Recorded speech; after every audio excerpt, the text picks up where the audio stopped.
we go down to the start-finish line for the introduction of that moment's most famous command in sports. The Chairman Emeritus of the Board of the Indianapolis Motor Speedway, Mrs. Mary F. Hallman. Gentlemen, start your engines.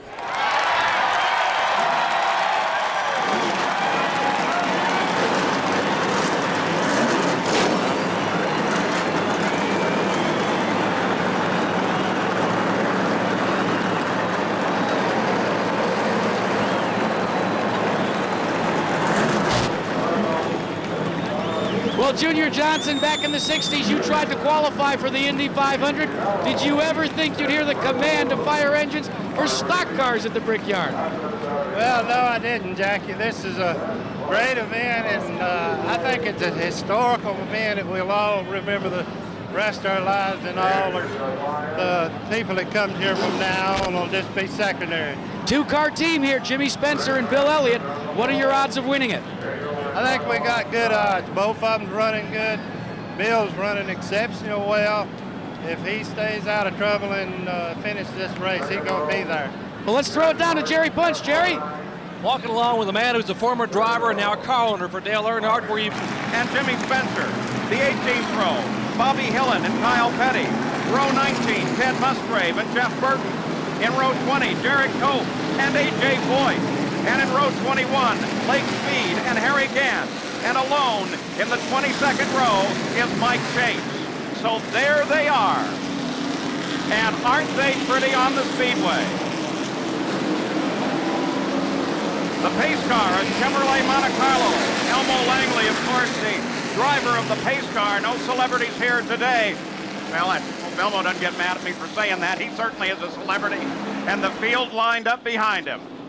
Let's go to the pits. Gary Gerald, John Andretti, that's his car. Well, finally he gets it started and pulls away. Let's go to Gary Gerald. Well, Paul, so much excitement, so many unanswered questions, all the hype, all the hoopla. It's now over. Those questions are about to be answered.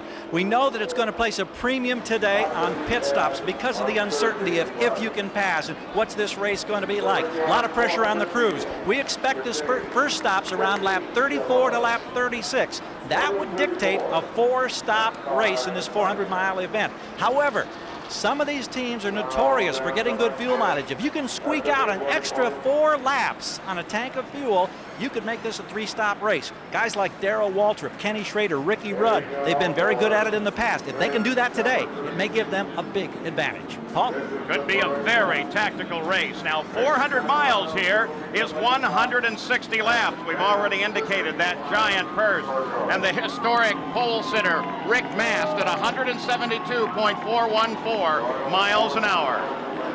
And there they are. Here's the breakdown of the cars in this field. 23 Fords, 15 Chevys, 5 Pontiacs, 31 on Goodyear, 12 on Hoosier tires. Here's Jack Arute. Paul, not only are the cars different here, Paul, but also the pit rules. In Winston Cup competition, the leaders under caution are allowed to pit on the first open lap.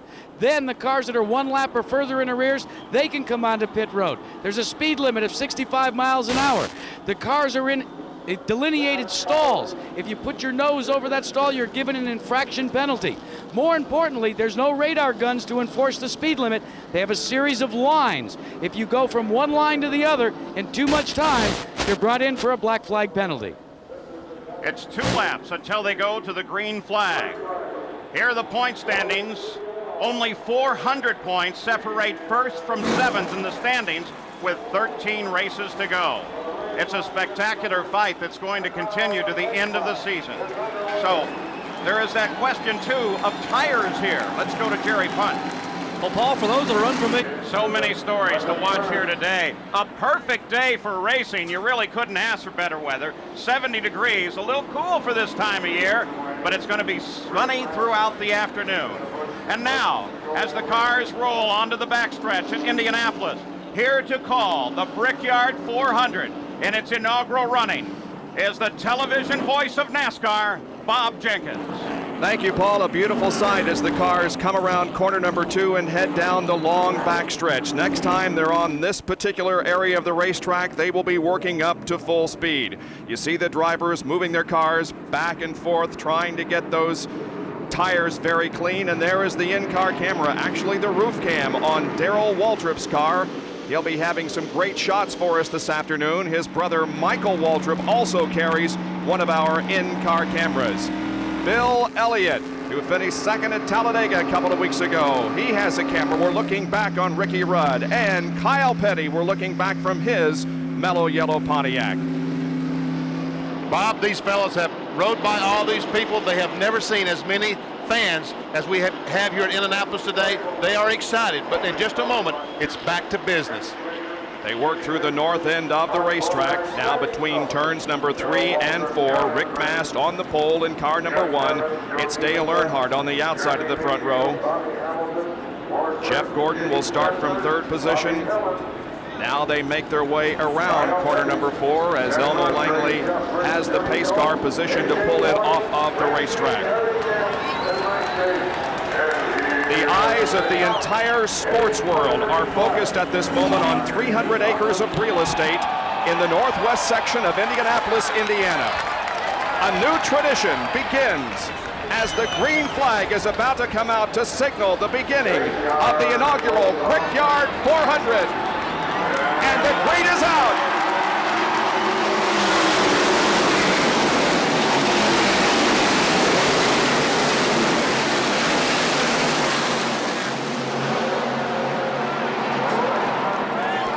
Now, Bob, it's just another race. All the hype is over.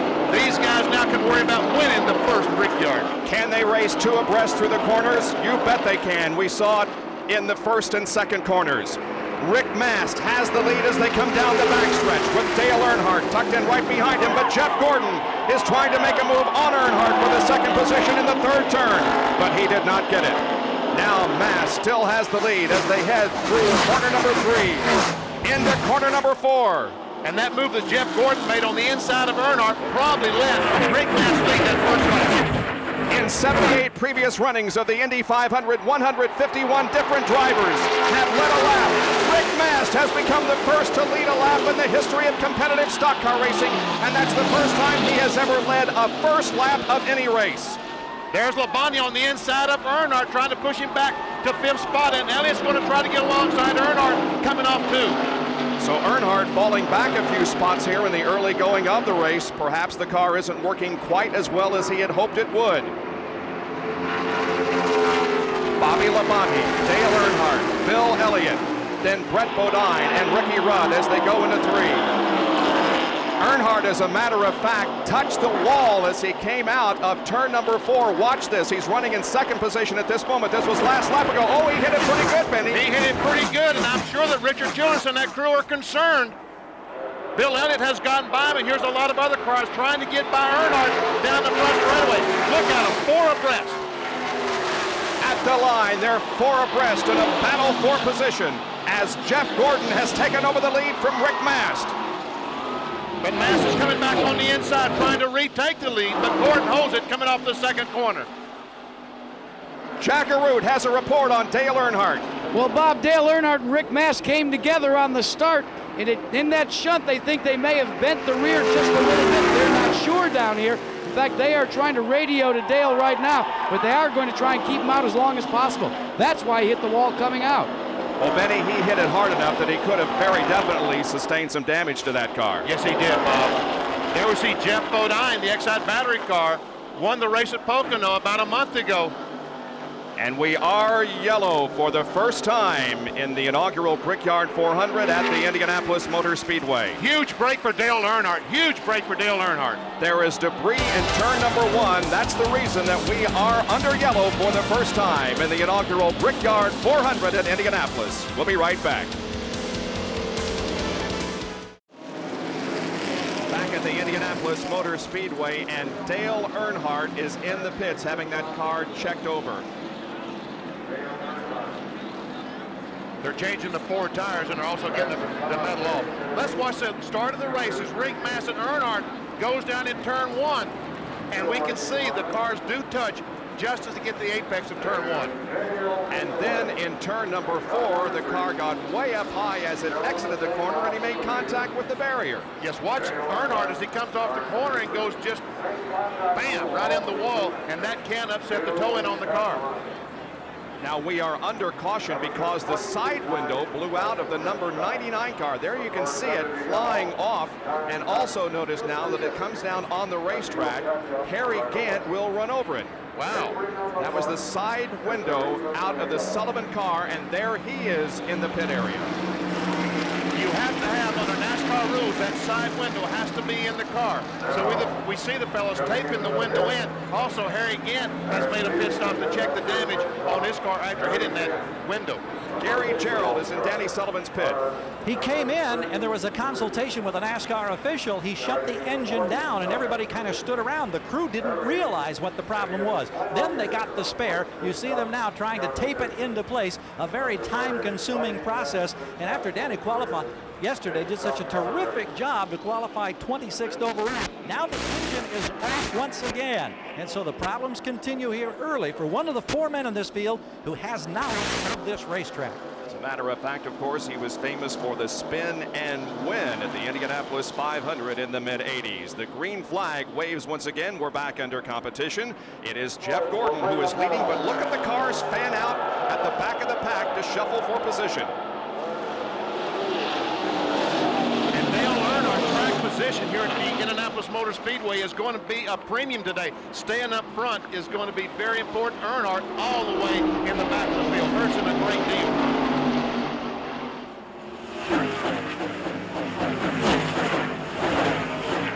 Of course, most of the drivers and crews name their cars, and Jeff Gordon has called his car Booger because it was so difficult to get the handle when it was originally built.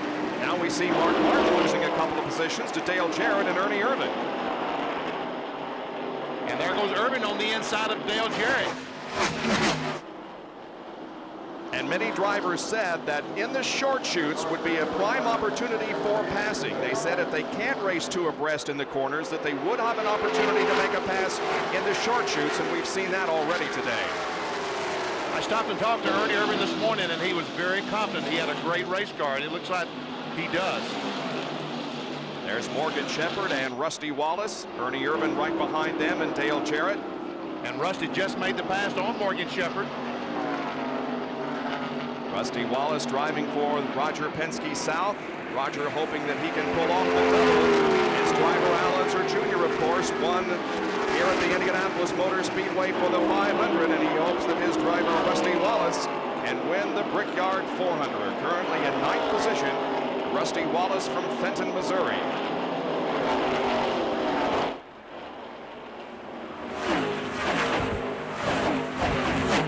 Jack Arute has a report on Rick Mast. Well, Bob, we checked with the crew to see if Rick Mast reported any problems or change in handling characteristics on his car. They said there is not a problem. We'll watch for another pass here. Change of second position as Jeff Bodine has gotten around his Hoosier teammate Rick Mast for second spot. I think Rick Mast right now is just worried about, as he keeps saying, that 160th lap. He said his car has run well this year, Bob, but he's had a lot of problems. He wants to be there at the end if he possibly can, as we see Bill Elliott passing Bobby Labonte for 4th spot. Jerry Punch has a report on Jeff Gordon, who's setting the pace here in the early going. Guys, you may not want to hear this, but a moment ago, the crew radio, Jeff Gordon said, stay in place, do not pull away, let's not show everything we've got yet. So if he's not showing everything he's got, the field could be in serious trouble. Jerry, his radio must not be working. He is definitely opening up a little bit of an advantage between himself and Jeff Bodine and Rick Mast as they continue to run in 2nd and 3rd position. And there we see Bill Elliott continuing on his way towards the front. Junior Johnson was right. Bill Elliott is running extremely well. And now, Benny, we've talked about how you really don't know how this race is going to go. You don't know what strategy to use. But by this time, the drivers probably do have an idea of what they're going to do. They have an idea of how the chassis is working. They've been radioing the crew and saying, I'm loose, I'm pushing, do this, do that. Down the 3,300-foot backstretch, we ride with Bill Elliott into turn number 3.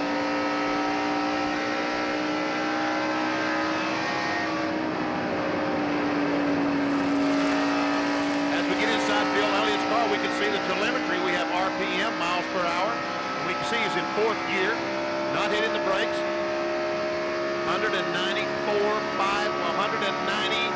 203 miles an hour, maximum speed down the front straightaway. But notice how that speed drops off into the low 150s in the corners. Now up to about 175 in the short chute. And we saw him hit the brake up in coming off in turn 2. RPM 78, 9, 82, 83, 84, 8,400 RPM, 8,600. How do they stay together?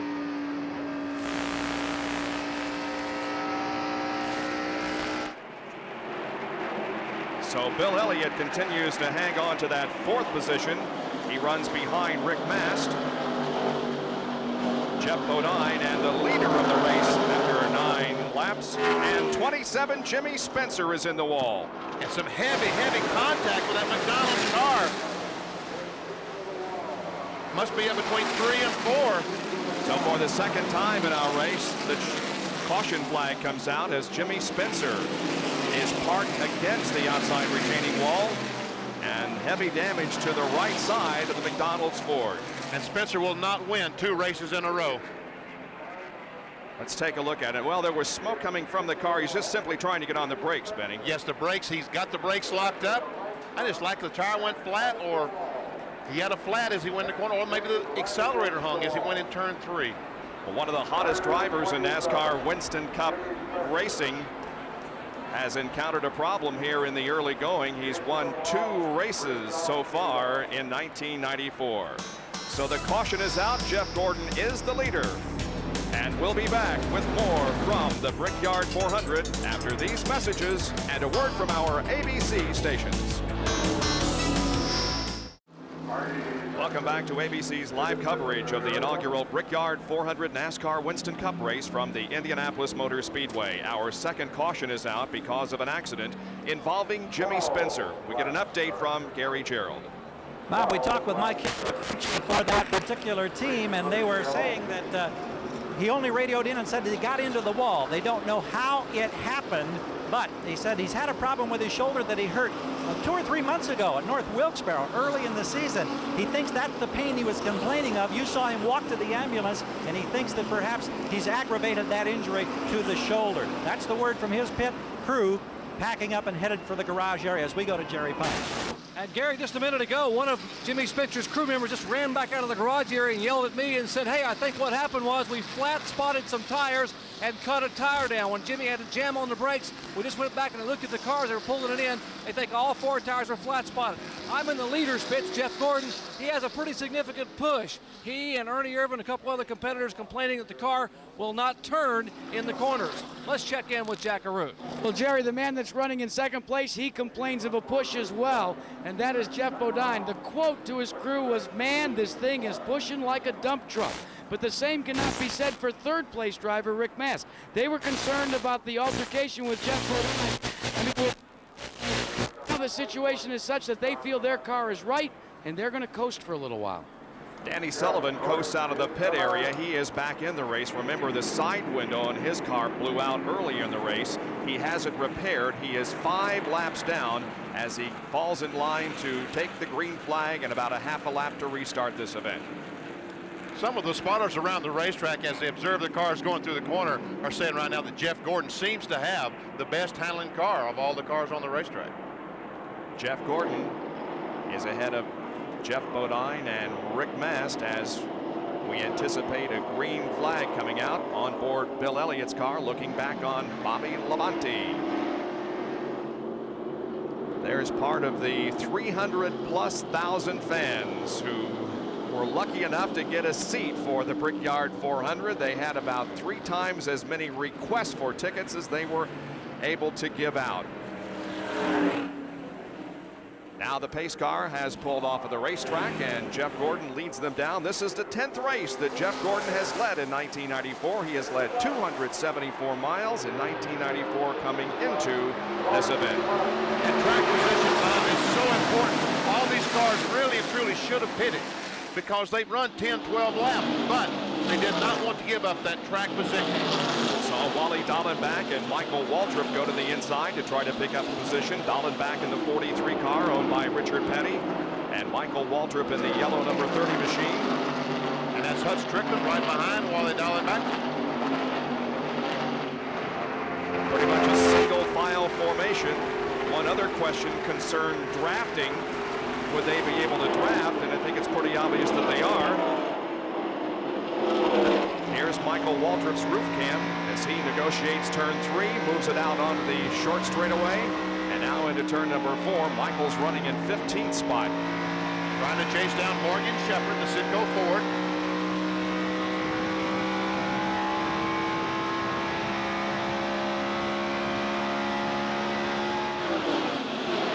And Ken Strader is still trying to get by Strickland, pulls out but can't make the pass. Strickland trying to pick up the position on Wally Dallenbach, whose father, of course, raced here in the Indianapolis 500 many times. Show you the running order after 16 laps. Jeff Gordon continuing to set the pace. Mark Martin has moved back to the 12th spot. Kyle Petty's moving forward, started about 36th up to 23rd already. There you see that Dale Earnhardt has fallen all the way back to 34th position after he had an encounter with Rick Mast in turn 1 and an encounter with the wall in turn 4 on the very first lap.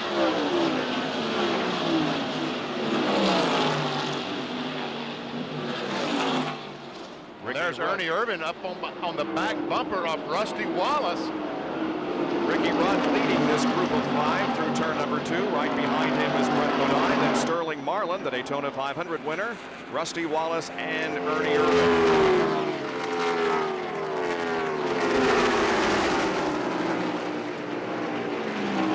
And it looks like Brown is working on these cars. Otherwise, Ernie Irvin would be able to pull out and maybe pass Rusty Wallace. So all these cars hooked up in a line, he's not able to gain anything down the straightaway.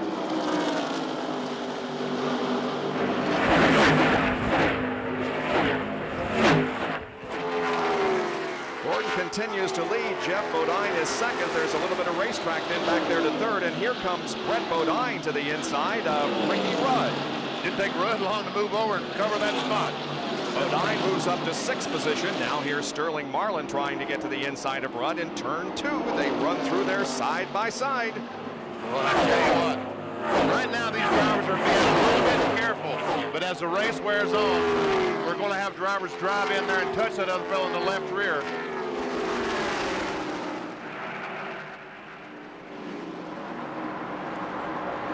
There you see the skid marks left from Jimmy Spencer's car. Budweiser blimp giving you the overhead perspective of 6th, 7th, 8th, 9th, 10th, and 11th here in the early going of the Brickyard 400. See, Jeff Bodine is just about caught Jeff Gordon. And a good battle for third here. Bill Elliott is trying to find his way around Rick Mast. And we ride now with Bill. Look how easy Bill is turning the steering wheel. He's not really fighting that thing. That's a sign that his race car is handling very well. When he just gently moves the steering wheel back and forth. Casey, we love you indicates a note to Casey Elliott, who has been diagnosed with cancer but is doing fine, and we certainly wish him the best as Elliott has gotten around, picked up the spot. That's Bill Elliott's nephew, Ernie's son. So Elliott now moves into 3rd position as Rick Mast, the pole sitter of this event, has fallen to 4th.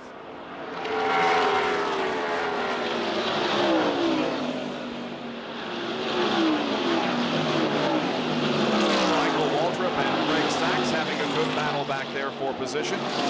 That's for 13th spot. And we'll pick up the telemetry on Michael Waltrip. All right, the miles per hour is on the left side on this one. Remember, on Bill Elliott's car was on the right. On the left is the miles per hour. On the right, the RPMs. This is down the back straight, 196 miles an hour. Wow. And that's going into a headwind.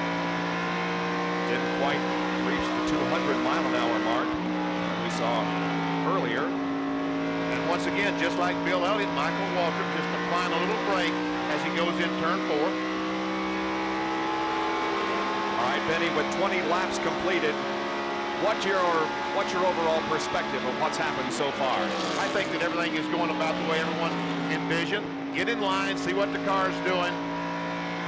Don't make any stupid mistakes at this stage of the race. If you're going to make a stupid mistake, at least wait till sometime later on when you're trying to win the race or trying to pass for position. We saw Greg Sachs get the left side wheels down under the white line. Those are the famous rumble strips.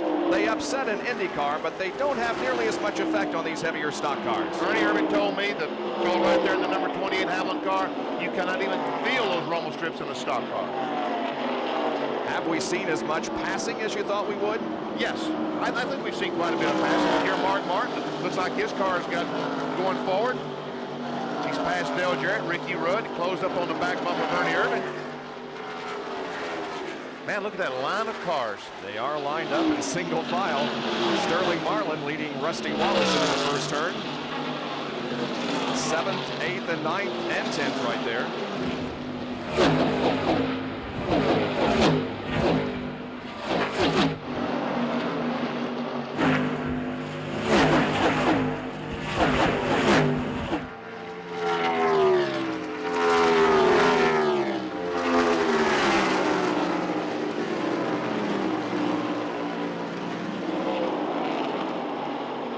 Rusty Wallace comes in this event 4th in the point standings as we go back up to the front and see that Jeff Gordon continues to hold on to the lead over Jeff Bodine. As far as the tire story is concerned, Goodyear is with Jeff Gordon, Hoosier on Jeff Bodine. The 3rd place car of Bill Elliott is on Hoosiers, and the 4th place car of Rick Mast is on Hoosiers. Here's Jack Arute. Well, Bob, you heard Jerry Bunch tell you that the leader, Jeff Gordon, was concerned with a little bit of a push. We talked to Ray Evernham just a minute ago. He said the racetrack is coming to Jeff Gordon, and the push is beginning to go away. They do not anticipate making any changes to the car when they come in for their pit stop on lap 32. Well, Jeff Gordon did not practice that last practice in the afternoon. He probably would have discovered that he had a little push in his car, but they felt like that there's a lot of cars out there. They might take a chance on wrecking the race car. They set out that last hour of practice.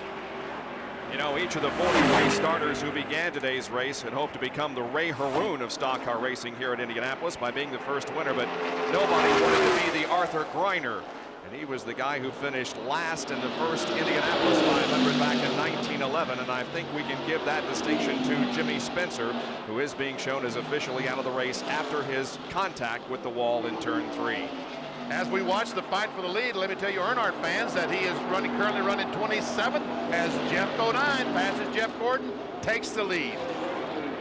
This is the 11th race in 1911. Jeff Bodine has led. The last time he led was at Pocono, where he led 156 of the 200 laps in his domination of his second race at the Pocono 2.5 miles. Jeff Bodine from Chemung, New York, has taken over the lead from Jeff Gordon and has become our 3rd leader of the day in the first 24 laps of the 160-lap event.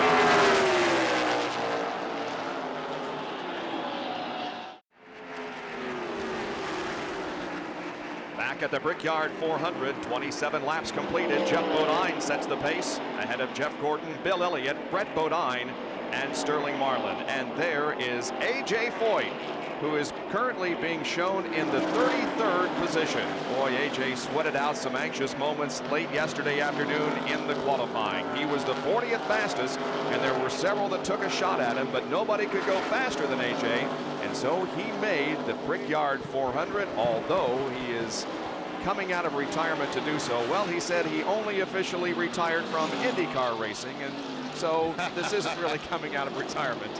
When I took a lap around the racetrack before the race today, Bob, I saw a sign down in turn 1 that said, "Welcome to Foyt's house."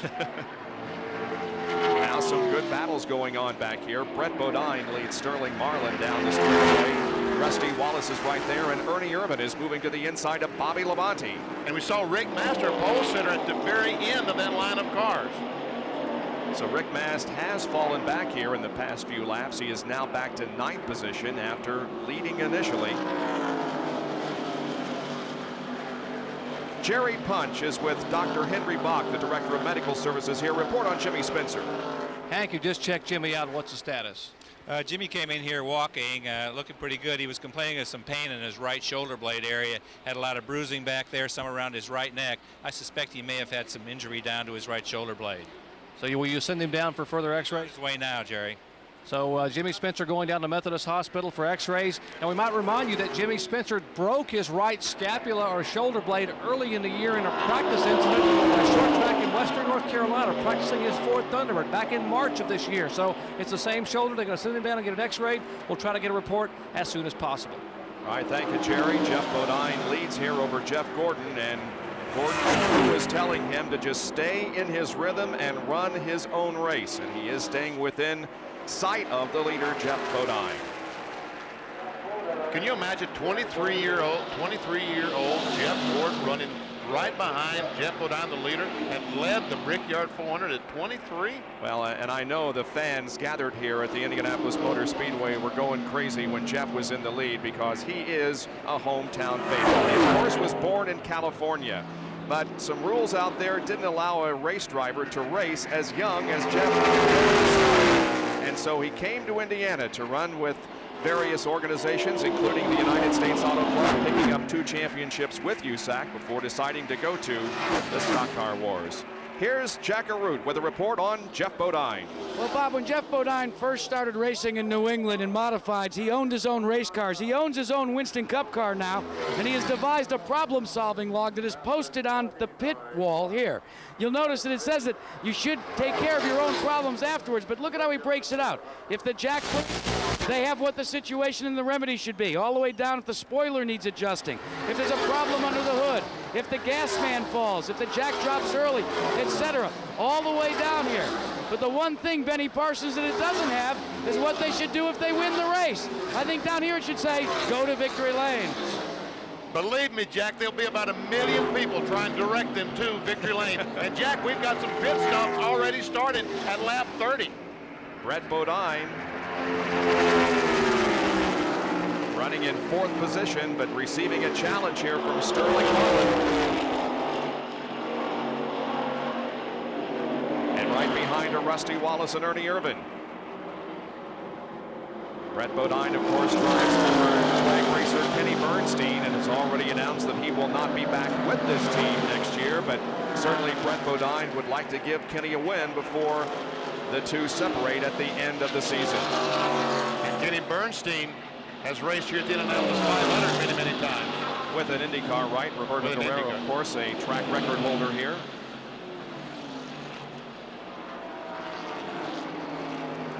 Here are the 2 front cars, Bodine and Gordon, and we anticipate more pit stops here before long. Tell you what, it won't be long as Michael Waltrip makes the pit stop right in front of us. It won't be long before these fellows will be coming in. 32 laps have been completed. Let's see if they'll make a pit stop this time. Looks like Gordon is going to. Yep, Bodine stays out, but Jeff Gordon is bringing the car in. Jack Arute will be there to call the pit stop. Jack? Well, Bob, they radioed in, Jeff Gordon did, that he'd like the car tightened up just a little bit, so it seems they've gone from a push to a loose condition. Michael Waltrip completes his action. Remember, they come down pit road at 65 miles an hour or under.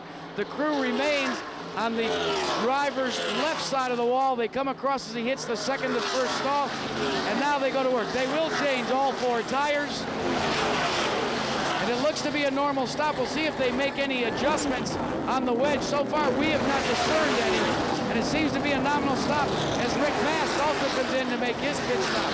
This is so very important, as you know, gentlemen, the first stop, because this is the first issue of the Black Book, the first entry that they can make under racing conditions. Gordon is away in 24.6 seconds. Meanwhile, they're also going to work. They've just about completed their work on Rick Mast's machine. And here's our leader, Jeff Bodine, coming down pit road to make his pit stop. Wallace.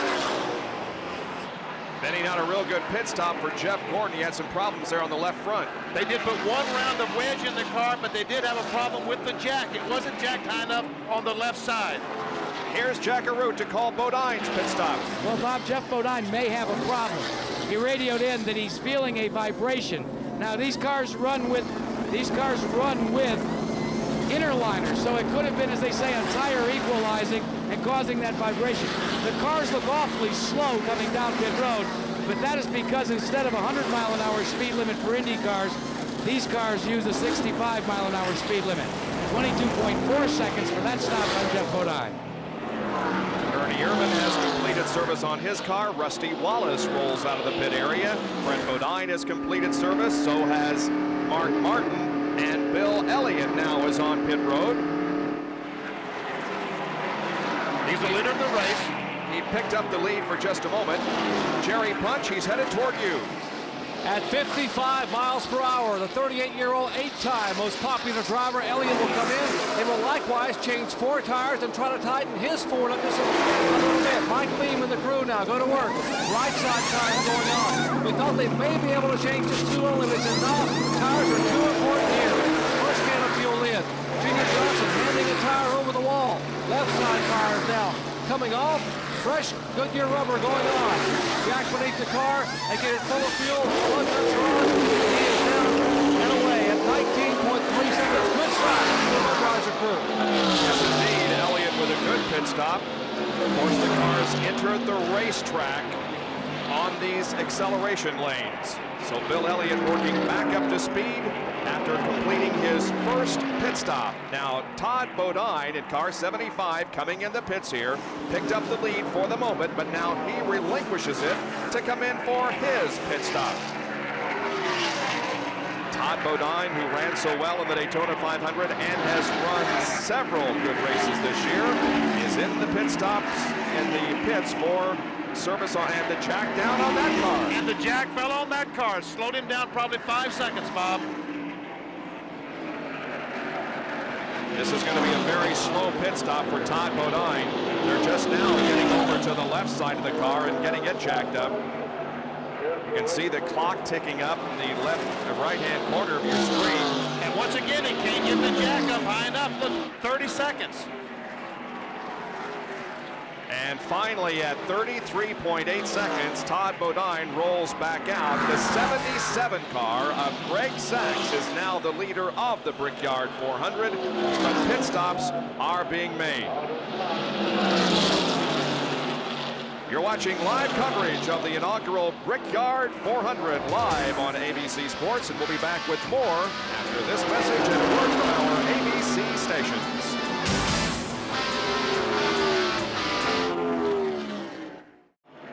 Welcome back to the Brickyard 400 at the Indianapolis Motor Speedway. 40 laps, 100 miles have been completed in this event. And at the moment, the number 16 car of Ted Musgrave is the leader of the race. Now, he has not pitted, and several others have. Well, they pitted earlier at lap 13 on that caution flag. They made their pit stop then, so they could go 13 laps farther than the other guys. So they'll be making a pit stop in about 10 laps. Jeff Burton is leading this trio down the front straightaway, and that's right behind. We documented his pit stop a few laps ago. And I think that Dale Earnhardt led the race at the 100-mile mark. Earnhardt, remember, he stopped on lap 13. He had passed Ted Musgrave and was leading the race. We will document that for you in just a few moments. Check that out, but you could very well be right. He did pick up the lead there for a moment, but has since made the pit stop. Currently, we have 32 cars that are still on the lead lap, and Ted Musgrave is showing the way.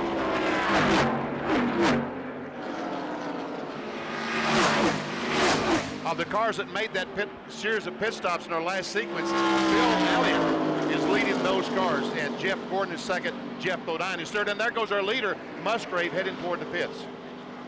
Musgrave bringing the Family Channel Ford in for a pit stop. This is one of 2 cars from the Jack Roush stable. He's teammates with Mark Martin, and the crew goes to work on the right side. I said that Dale Earnhardt had led the race at the 100-mile mark. I guess NASCAR is giving credit to Ted Musgrave being the leader at the 100-mile mark. Work still going on. on the left side of the car. Pretty good pit stop for Ted Musgrave as he moves back out onto the racetrack. And now the lead is picked up by Lake Speed, who had to take a provisional starting spot to get into the field. He did not qualify fast enough, but he did get in on a provisional and came from 41st. And once again, this is another car that stopped on lap 13 to make his pit stop. And there is your summary after 100 miles, 40 laps. Ted Musgrave is the leader. The average speed a little over, or rather almost 134 miles an hour. We've had 7 leaders and 6 lead changes. 2 caution flags for a total of 6 laps, and 1 car, that being Jimmy Spencer, officially listed as out of the race. I guess who's running second right now? Bob Wright, right behind Lake Speed. Looks like that A.J. Foyt might fall into that category. Lake Speed leads, and running second at the moment is A.J. Foyt. There he comes out of turn number 2. Here's our host for the afternoon, Paul Page. All right, Bob, now everybody grab a 3x5 card. It's time for the Budweiser Pace Car Sweepstakes. The 100-mile leader was Ted Musgrave. So write down Ted Musgrave on your 3x5 card, and you could win one of 4 1995 Chevrolet Monte Carlos, the official pace car of the Brickyard 400. Now be sure to stay tuned for the 200-mile leader for your second chance to win. Brought to you by Budweiser, the king of beers. All right, Paul, Ted Musgrave was the leader at the 100-mile mark, but he has made the pit stop and therefore falls back into the scoring serial back to 31st position. There is A.J. Foyt, who is in second position at the moment, and right behind him is third place, Harry Gant. Harry Gant? Boy, you know that Harry has to be thrilled about making this event because he is, of course, in his final season of NASCAR Winston Cup competition. He's already announced that he will retire at the end of the year. And, of course, we don't really know when or if A.J. Foyt will ever retire. No. A.J. Foyt started 40th. He's running second. Harry Gant started 42nd. He's now running third. A.J. Foyt first came to the Indianapolis Motor Speedway in 1958. Wow. And was involved in the big crash over in turn number 3. And when he got out of the car after that day, he said he didn't know whether he really wanted to be in this business after getting through that crash. But of course, he participated in 35 consecutive Indianapolis 500s. And as I indicated, was very happy to be part of this inaugural Brickyard 400 NASCAR Winston Cup race. He's in second position. The leader is Lake Speed after 45 of 160 laps. We'll be back with more after these messages. Budweiser's aerial ambassador providing the overhead shots, and there is A.J. Foyt, who we think ran out of fuel because he slowed dramatically in turn number 2. Here's Gary Gerald. Well, we believe that's the case as well. The crew immediately going to work to service the car, but he came in dead stick. There was no power. They're going to get the ether now to spray underneath the vent up on top. It's sometimes difficult to get started. There's a couple of squirts as they work on the left side tires. Foyt, of course, has had such great success over so many years here. For the first time in a stock car, now he fires the engine. They still haven't completed the left side change. So a man who gave his many fans such a thrill to get up with the front runners on that exchange of pit stops down off the Jackson, now rolling. And Jeff Gordon picks up the lead once again. A.J. Foyt's fastest lap in a front-engine car before this weekend was 154.6, a speed turned in during qualifying for the 1964 Indianapolis 500. He qualified for today's race at 168.5. And A.J. Foyt pulls back out onto the racetrack. I tell you what, you just can't stretch these fuel stops. As you said, he ran out of fuel coming off the second corner. Budweiser's aerial ambassador, the Bud 1 airship, is providing the beauty shots of the Indianapolis and the Indianapolis Motor Speedway for our live ABC coverage of the Brickyard 400.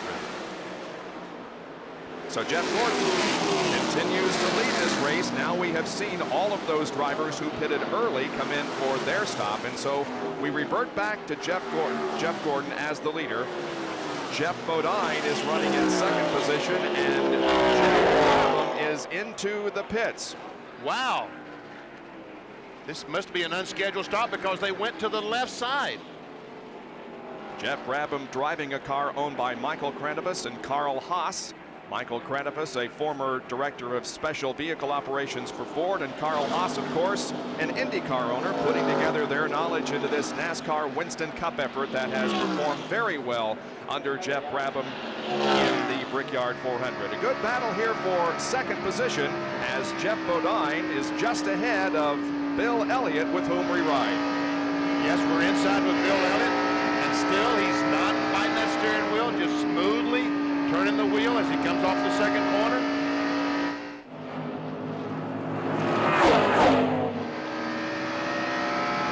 Couple of Fords. Jeff Bodine has a Ford, Bill Elliott has a Ford, but Jeff Gordon has the Chevrolet in front.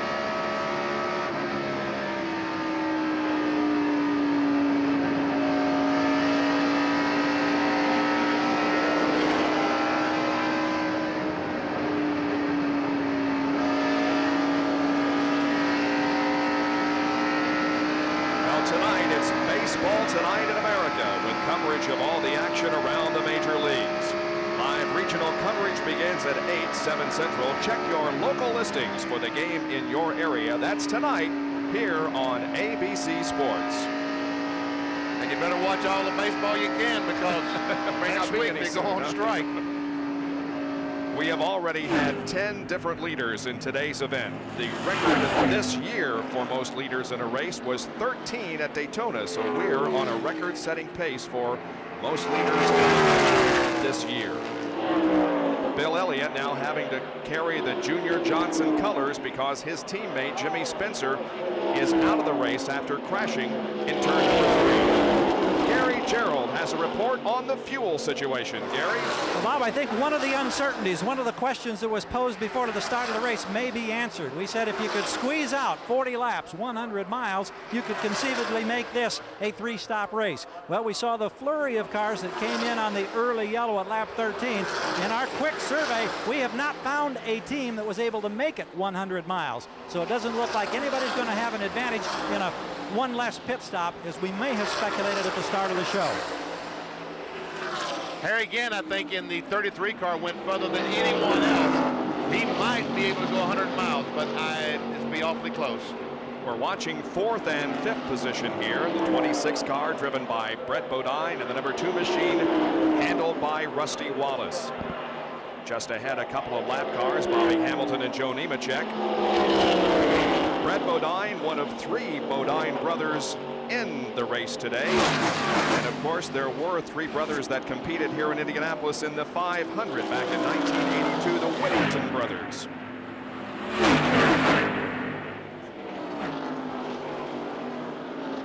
Rusty Wallace in 5th position. Once again, this is cars owned by Roger Penske. Fellows who, how many 500s has Penske won here at Indianapolis? He's won 10 Indianapolis 500-mile races, believe it or not. An incredible record. That's Bobby Hamilton and Joe Nemechek in front of these fellows. That's Hamilton in the black number 40, Nemechek in the 41. And they're running 32nd and 33rd, a lap down. And now Bodine moves to the inside of Nemechek and passes him.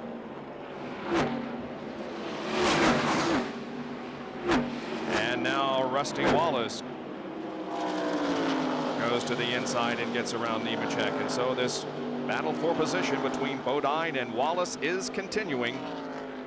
And Brett Bodine pulls up on the inside of Bobby Hamilton. 105 laps to go in the inaugural Brickyard 400 at the Indianapolis Motor Speedway. The leader is Jeff Gordon. We'll be back in just a moment. With 57 out of 160 laps completed in the inaugural Brickyard 400, Jeff Gordon is shown as the leader. Jeff Bodine runs in 2nd position. Bill Elliott is in 3rd. Brett Bodine, 4th. And in 5th position is Rusty Wallace. Here's Jack Arute. Well, Bob, Jeff Bodine is a very special crew member this afternoon. Tanya Tucker, Country and Western Star, and you're here in the pits enjoying yourself. I'm having a great time. I mean, Jeff Bodine is the reason I'm here because he's the one who's got me into NASCAR. what was that conversation like when he first tried to entice you to come to NASCAR? What did Jeff tell you? Well, actually, Jeff was a big fan of mine, and he brought his whole racing team to see me at Dollywood for about 3 days. We became very good friends, and I guess when you have a friend that does something so wonderful as race cars, hey, I get into it. And it's really special that I can be here today and watch him race. Well, Paul, she's really enjoying it, and Bob and Benny, it's the most important thing for her right now is to get back watching the action and see if her man can win the race. Well, there's lots of action on the racetrack, and the best battle out there actually involves Jeff Bodine as he tries to hold off Bill Elliott, who is still right there behind him. Jeff Bodine, every time he's looked in the rearview mirror today, he's seen someone. First it was Jeff Gordon, and now it's Bill Elliott.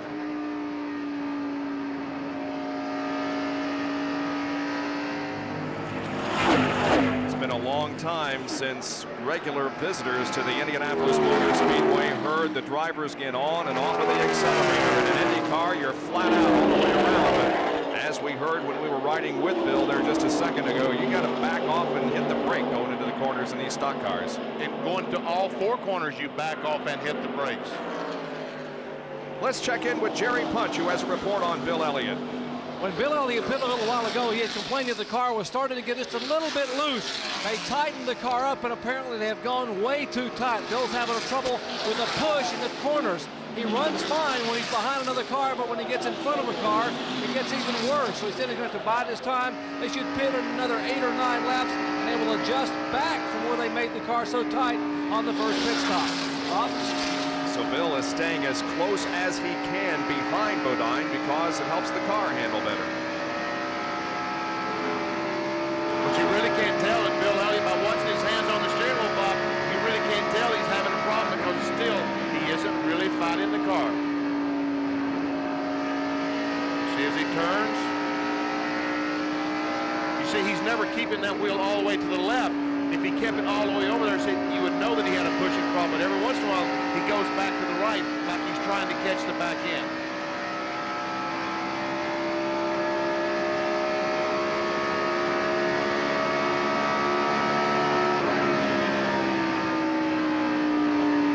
There we see off the gas, on the brakes, back on the accelerator, across the short chute. And once again, off the gas, on the brake, on the rumble strips. Almost lost it that time. A little bit of a correction there. Here is Ernie Irvan and Mark Martin as they are in the 5th and 6th positions. By the way, the average speed at the end of 60 laps, 142.154. 2 cautions have slowed the pace so far, one for debris on the racetrack and the other for the incident involving Chase Spencer. And now Mark Martin moves to the inside of Ernie Irvan at the end of the backstretch, and he goes into 6th. We see Sterling Marlin. He is the 8th place car. Mark is in 6th. Ernie is in 7th, and Sterling Marlin is now in 8th spot. Mark Martin took the bus tour here at the Indianapolis Motor Speedway when he visited in 1979, and he said at that time, no, we'll never race here. He used to live up in North Liberty, Indiana, which is up in the northern part of the state. Has been involved in stock car racing for many years, and now fulfilling, I'm sure, a dream of his to get to compete at the Indianapolis Motor Speedway. And we can see Ernie Irvan pull right behind Mark Martin. He's able to loosen that 6 car up a little bit. We saw the back of the 6 car wiggle when he got in the corner. That's because the 28 is right behind him. Mark Martin running in 6th position, Ernie Irvan in 7th, and Sterling Marlin here in 8th spot, giving that car a pretty good run.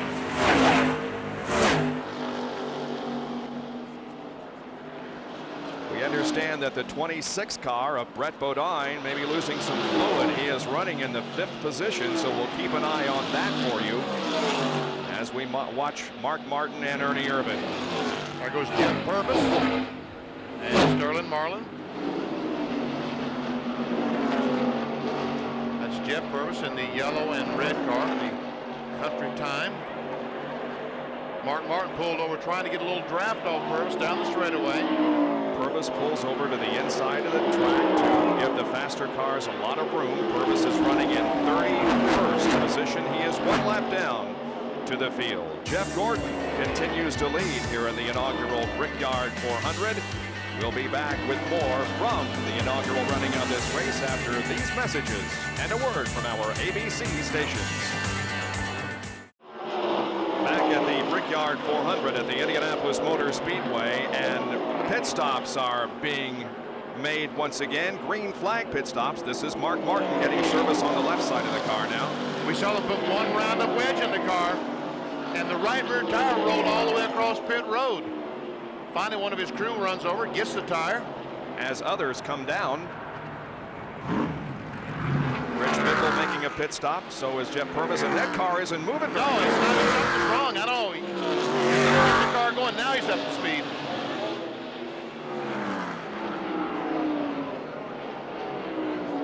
So the car finally gets up to speed on the racetrack. The best battle is for 4th position. Rusty Wallace is in 4th, and right behind him in 5th spot is Brett Bodine. And they'll be making pit stops pretty soon. By the way, Dale Earnhardt right now is in 10th spot. He's out of sequence with these cars in his pit stops. Kyle Petty made a pit stop just a moment ago. He's back in 32nd spot, a lap down. But once again, he is pitting before these cars. Rick Mast has made a pit stop, we will tell you. Here is both Rusty Wallace and Brett Bodine making a pit stop, and the 2nd and 3rd place cars of Jeff Bodine and Bill Elliott are also in. Here comes Rusty Wallace now, keeping the car under 55 miles an hour as he comes up to his assigned pit area, and the crew goes to work. Bill Elliott is in. His team switching to the left side of that car to get the tires on.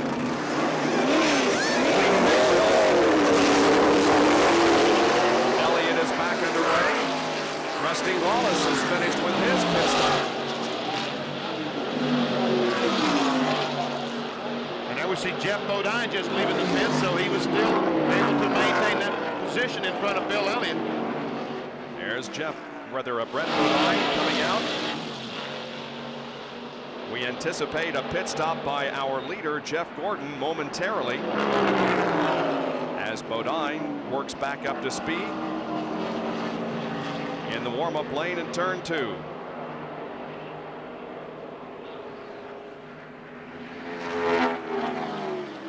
As we watch Brett Bodine, I will tell you that Ernie Irvin's on the pit. Ernie Irvin is in for a pit stop. You saw Dale Jarrett pull in just ahead of him. Robert Yates crew, and here's the leader, Jeff Gordon, coming off the racetrack and down pit road. Jeff has to be careful not to break the speed limit of 55 miles per hour. And Jack Arute is in Jeff Gordon's pit. Here he comes. Well, Bob, so far, Jeff Gordon has decided to try and run as conservative a race as possible. It's hard to believe when you see the speed that he's setting. But they are going to go ahead and just change 4 tires. Still, no chassis adjustments on the car. Now, the pit stall directly in front of Jeff Gordon belonged to the pole sitter, Rick Mast. During his pit stop here, they had a problem as Gordon goes away. During the pit stop for Rick Mast, he encountered some problems. The car did not fire, but they finally got it fired, but it has dropped him way back in the standings under these green flag conditions. Did you see the tire mark on Jeff Gordon's car, the 24 on the left side?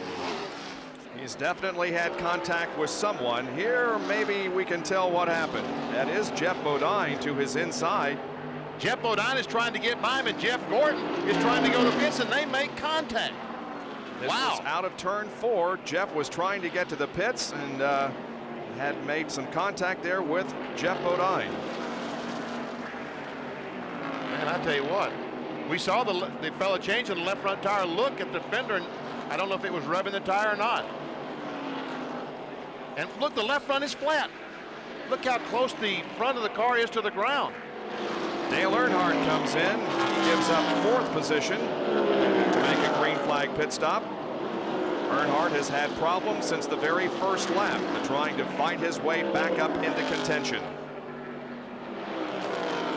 The Richard Childress crew waits on Dale. Now, because he is the series champion, he gets first pick on where he wants his pit to be, and of course he chose the far south end of the racetrack down by turn 1.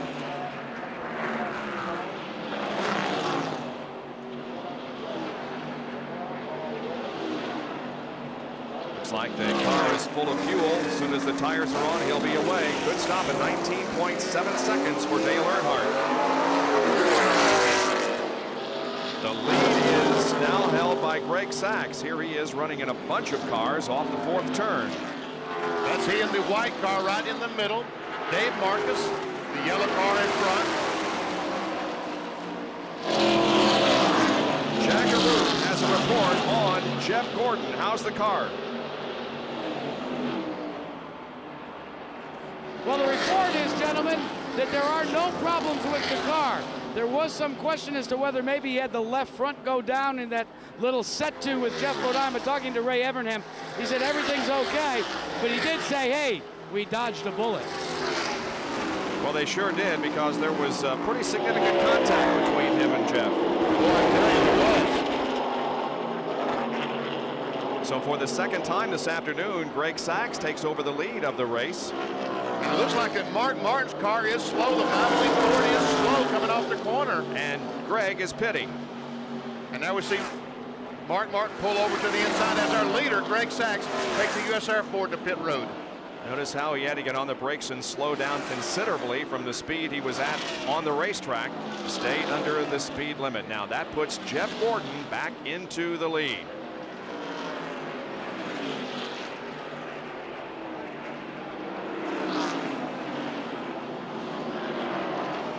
Greg arriving at his pit area. They go to work on the right side. And Bill Elliott comes to the pit with an unscheduled pit stop as we're watching Greg Sachs. Here's Bill once again. This is the second time in 3 or 4 laps that he's been in. Well, I don't think they got the left front tight when he was in the pits the last time. And rather than be safe than sorry, they came back in and changed that left front again. Thanks, Bobby.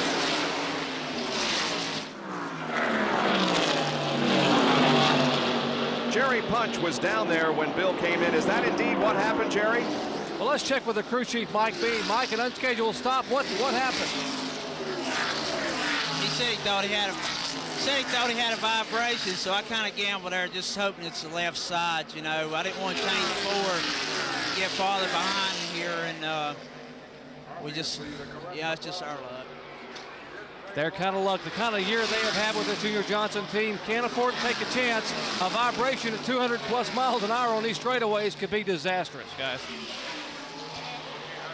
Jackaroo has a report on Mark Martin. Well, we don't think we'll see Mark Martin win the Brickyard 400. Checking with Steve Meal, it seems that they just dropped a cylinder, gentlemen.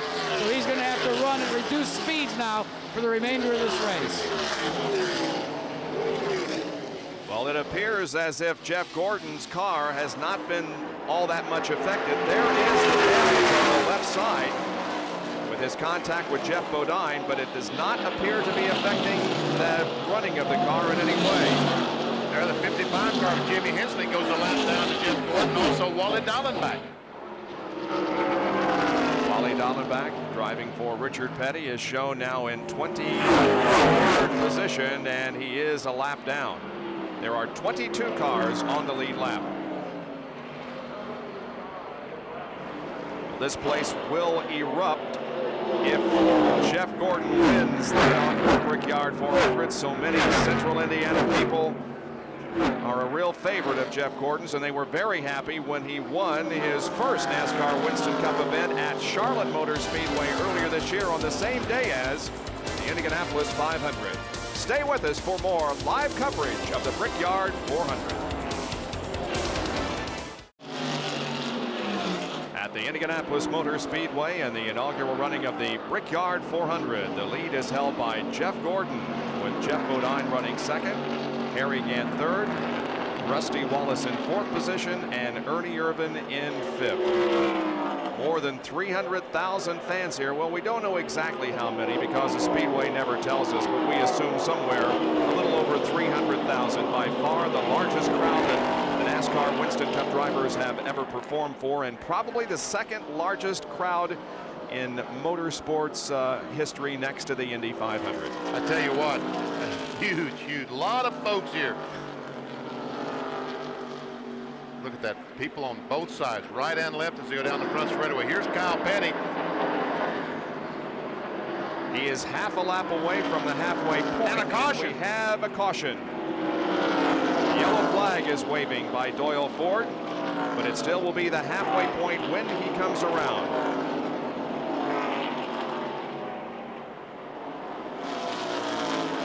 And Kyle Petty is going to save that lap, and this is a huge break for Harry Gant. Remember, he is not pitted. He's in 3rd place. And there our leader, Jeff Gordon, takes the caution flag, so a huge break for Harry Gant. Gant was running in 3rd position, had not made the stop, so he will be able now to make his pit stop under the caution. Well, our host, Paul Page, has a report. Paul? Well, Bob, it's time again for the Budweiser Pace Car Sweepstakes. The 200-mile leader, as you saw, was Jeff Gordon. Now, write down Jeff Gordon on your 3x5 card, and you could win one of 4 1995 Chevrolet Monte Carlo, official pace car of the Brickyard 400. Stay tuned for the 300-mile leader for your next chance to win. Brought to you by Budweiser, the king of beers.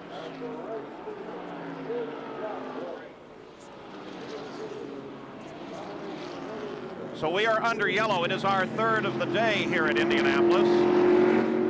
Again, a check of the race course. The only yellow involving contact with the wall was when Jimmy Spencer got into the wall and suffered some injury to his shoulder. They sent him off to Methodist Hospital so that they could x-ray and make sure he's okay. Now tomorrow on ABC, it's America's Funniest Hour.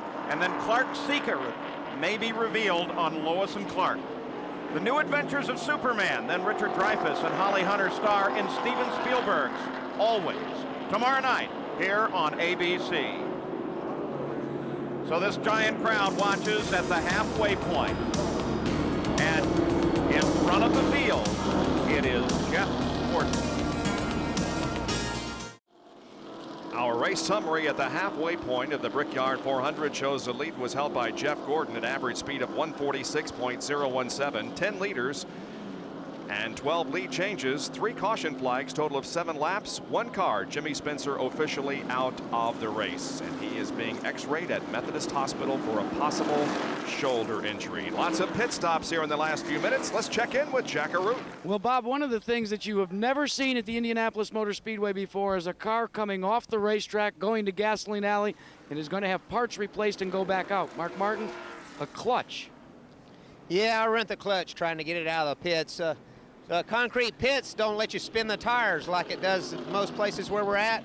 And it had a real high first gear, and the only way I could get it to take off and not kill the engine was slip the clutch. Now, normally at the Indy 500, gentlemen, because it's only one race, they'd call it quits for the day, but you're in the hunt for the Cup this year. Well, you know, we got to get back out. That's what we do. But tell you what, we had an awful good race car out there in that Valvoline Thunderbird, and I'm crushed. Let's check in with Gary Gerald. Gary? Jack, we frequently talk about how emotions swing in this crazy sport, and they've just taken a big swing for Harry Gant, Leo Jackson, Charlie Presley, and everybody on this team. You got the yellow. It put you back in sync. You were looking great, but then you had a problem on that pit stop. Tell us what happened. Yeah, we came in, made a great pit stop, you know, but we let the car down before we got the ratchet out, you know, making a weight adjustment. And so, but we're in good shape. I think there's only, I don't know, there's only about 20 cars bleed lap, so we're in good shape. So you came back in, you got rid of the ratchet now, and you're back out there. You lost some positions, obviously. Have you got enough muscle to run with the front runners? Were you able to find out before that last yellow? You know, I really don't know. We're not as good as you know, as Jeff and some of those cars. No, we're not that good. But we're just hoping, you know, to maybe try to get a top 10 finish. Are you enjoying Indianapolis? Yeah, I'm happy. All right, let's go to Jerry Putz. Well, Gary's second place competitor, Jeff Bodine, has complained that the throttle is sticking on the car. Now, when a throttle sticks at 200 miles per hour, that can be rather frightening. I'm with his engine builder, Danny Glad. Now, Danny, what exactly is the problem? Well, in these cars, the floorboard gets so hot and the sole of his foot gets so sticky that it doesn't work smoothly on the accelerator pedal. Here is a real important place here, Loud, New Hampshire, any flat racetrack where you have to just squeeze into the throttle. If your foot gets jerky on the throttle, it's hard to drive the car. So we'll just give him some spray silicone. He'll spray the sole of his foot, he'll throw the cam back out, he'll be on his way and be able to work the throttle smooth again. So it's not the throttle, it's his foot that's stuck to the floorboard. They're going to spray it with some silicone, and why did he come in? Now, he actually came down pit road. No, he was at the front of the pack, and all the cars that needed to pit the first time were behind him, and we were talking fuel mileage strategy, and he just missed the pit road first time by. We decided not to come in because we'd lose track position and maybe take a chance on getting in a wreck or something like that. So we're going to wait now. It won't really hurt our fuel mileage. Everybody's going to make one more stop. We're just on a little bit older tires than everybody else, but we'll be all right. Well, by virtue of missing his pit, he remains our leader, Jeff Bodine, up front. Bob?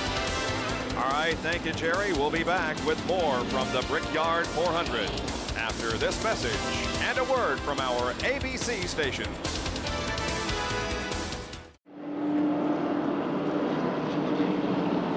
Welcome back to the Indianapolis Motor Speedway and ABC's live coverage of the inaugural Brickyard 400 NASCAR Winston Cup race. Now there is Dale Earnhardt, the number 3 machine. He lost considerable track position all the way back to 19. I guess he had a little bit of a problem on his pit stop, Benny. And I think he went back in the pits to correct something.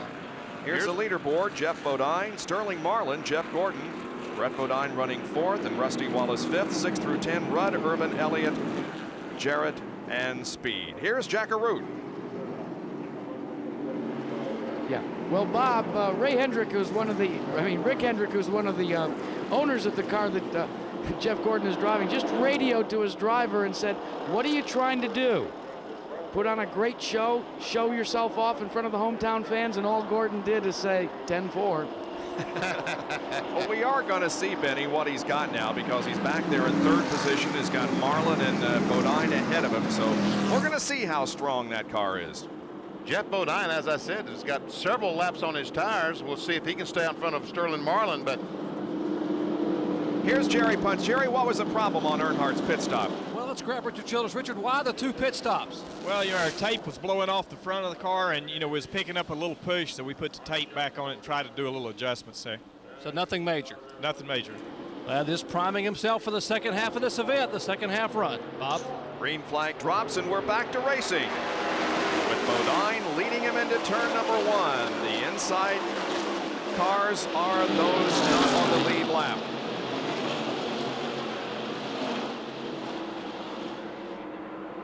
there we see A.J. Foyt, the black car on the inside, being overtaken by Brett Bodine, Rusty Wallace. He's 3 laps down in 39th position, A.J. Foyt is. Gary Gerald, we understand that Foyt had a problem in the pits. Indeed he did. The car came off the jack, Bob, and one of the crewmen, V.S. Hilton, suffered an injury to his right arm, and the safety crew is here. They've taken him in for treatment now, but it was a costly stop for Foyt as the car came down off the jack. Turned out to be costly for the crew member as well. Not a serious injury, we believe. Let's hope that the injury was not serious. Riding with Bill Elliott there for the moment, and now we see Jeff Gordon go to the inside of Sterling Marlin and grab 2nd.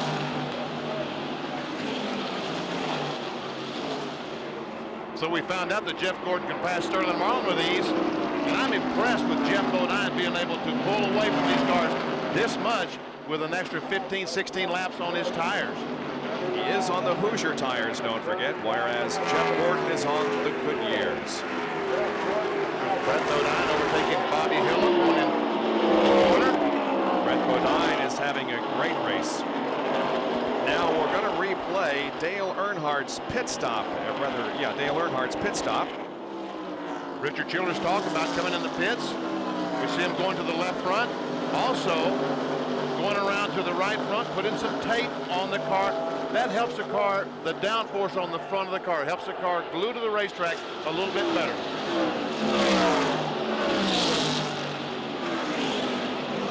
The 44 car driven by Bobby Hillen is not on the lead lap. He is 22nd a lap down. Rusty Wallace and Ernie Irvin both go to the inside and pass him in the second corner. As you can see, Rusty Wallace is running in 5th position at the moment. Ernie Irvin is 6th, and Bill Elliott in 7th. We see Lake Speed back in 10th spot. We talked about what a break it was for Harry Gant. Lake Speed, another car who caught a huge break on that last caution flag. Wallace, when he came here to test for the Brickyard 400, brought 4 cars and 9 engines just to find out which one would run better here at the Speedway.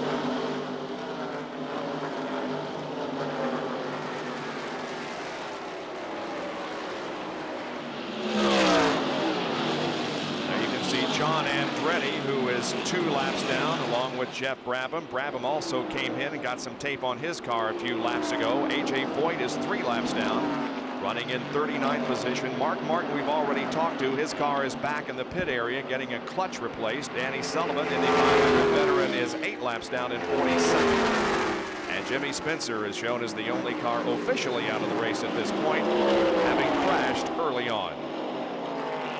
We see Brett Bodine has caught Sterling Marlin. Brett is having a great run, Benny. He is having a terrific run today in that Quaker State Ford. Of course, the Kenny Bernstein team was very happy when their IndyCar effort produced a winner in the Michigan 500. And Jeff Gordon has caught Jeff Bodine. And we watch from the blimp this battle for the lead as Gordon comes in on Jeff Bodine.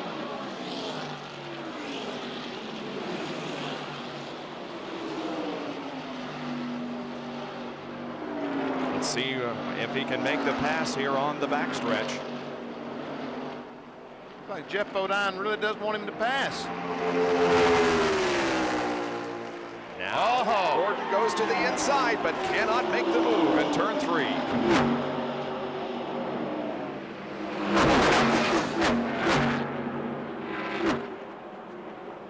Looks like Jeff Gordon catches him right at the end of the straightaway, but not able to get alongside enough to make the pass.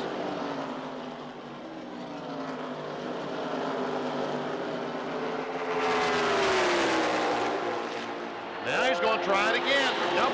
Just doesn't have the momentum to get by him. And you can see that Jeff Gordon is trying. The rear of the car wiggled just a bit as he came off turn 1.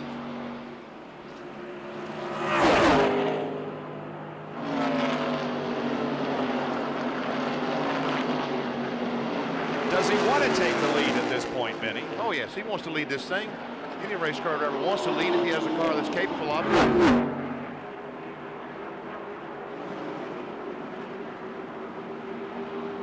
10 drivers have led so far in this race today. We understand that Jeff Bodine is scheduled to pit in about 13 laps, Benny, somewhere around there. Boy, he's going to be really out of sequence with the rest of the cars. It really is. Unless there's a caution between now and then, he'll be way off sequence. Now, if all these cars have to stop twice before the end of the races comes around, that will not be too bad for Jeff Bodine. But if he has to stop twice and the rest of them once, got a huge problem. While we watch this battle for the lead, you know, this isn't the first time that NASCAR's top division has competed here in the state of Indiana. They ran a division race at the Winchester Speedway in October of 1950, and then there was a race in July of 1952 at the South Bend Motor Speedway, a half-mile dirt track. But without question, this is the biggest race that NASCAR has ever run in the state of Indiana. Did you announce any one of those races? I wasn't around back. Well, I was, but I wasn't in a position to announce them, Benny. Were you racing back then? Here's Gordon again, trying to get alongside. Can't make it. Well, maybe he had it that time. Looks like Jeff Gordon's picked up some push to me as he comes off the corner. Looks like he's not able to keep the car on the bottom like you would like to. Yeah, he's much higher exiting the corner. And A.J. Foyt has brought his car back into the pit area. They're changing tires on the right side. That's the Jim Bound pit crew. Jeff Henson and his crew that stepped in to pit the A.J. Foyt car. You saw? Wow. Did he hit the wall? Well, he came very close to it. He was very loose coming on the third turn.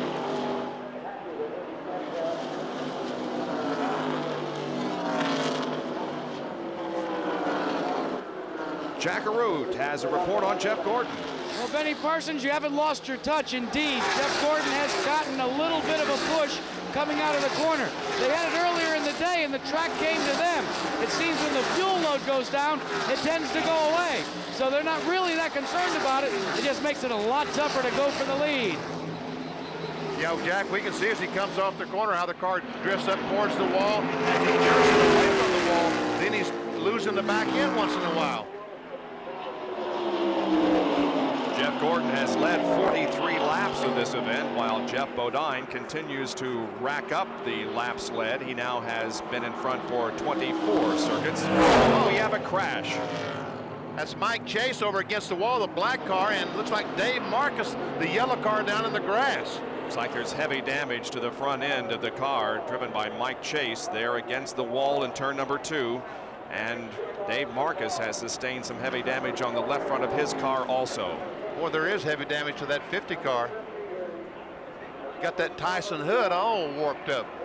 He is the NASCAR Winston West points leader, and he had a guaranteed starting position before he ever came here. The Winston West Series got one provisional, and he got it.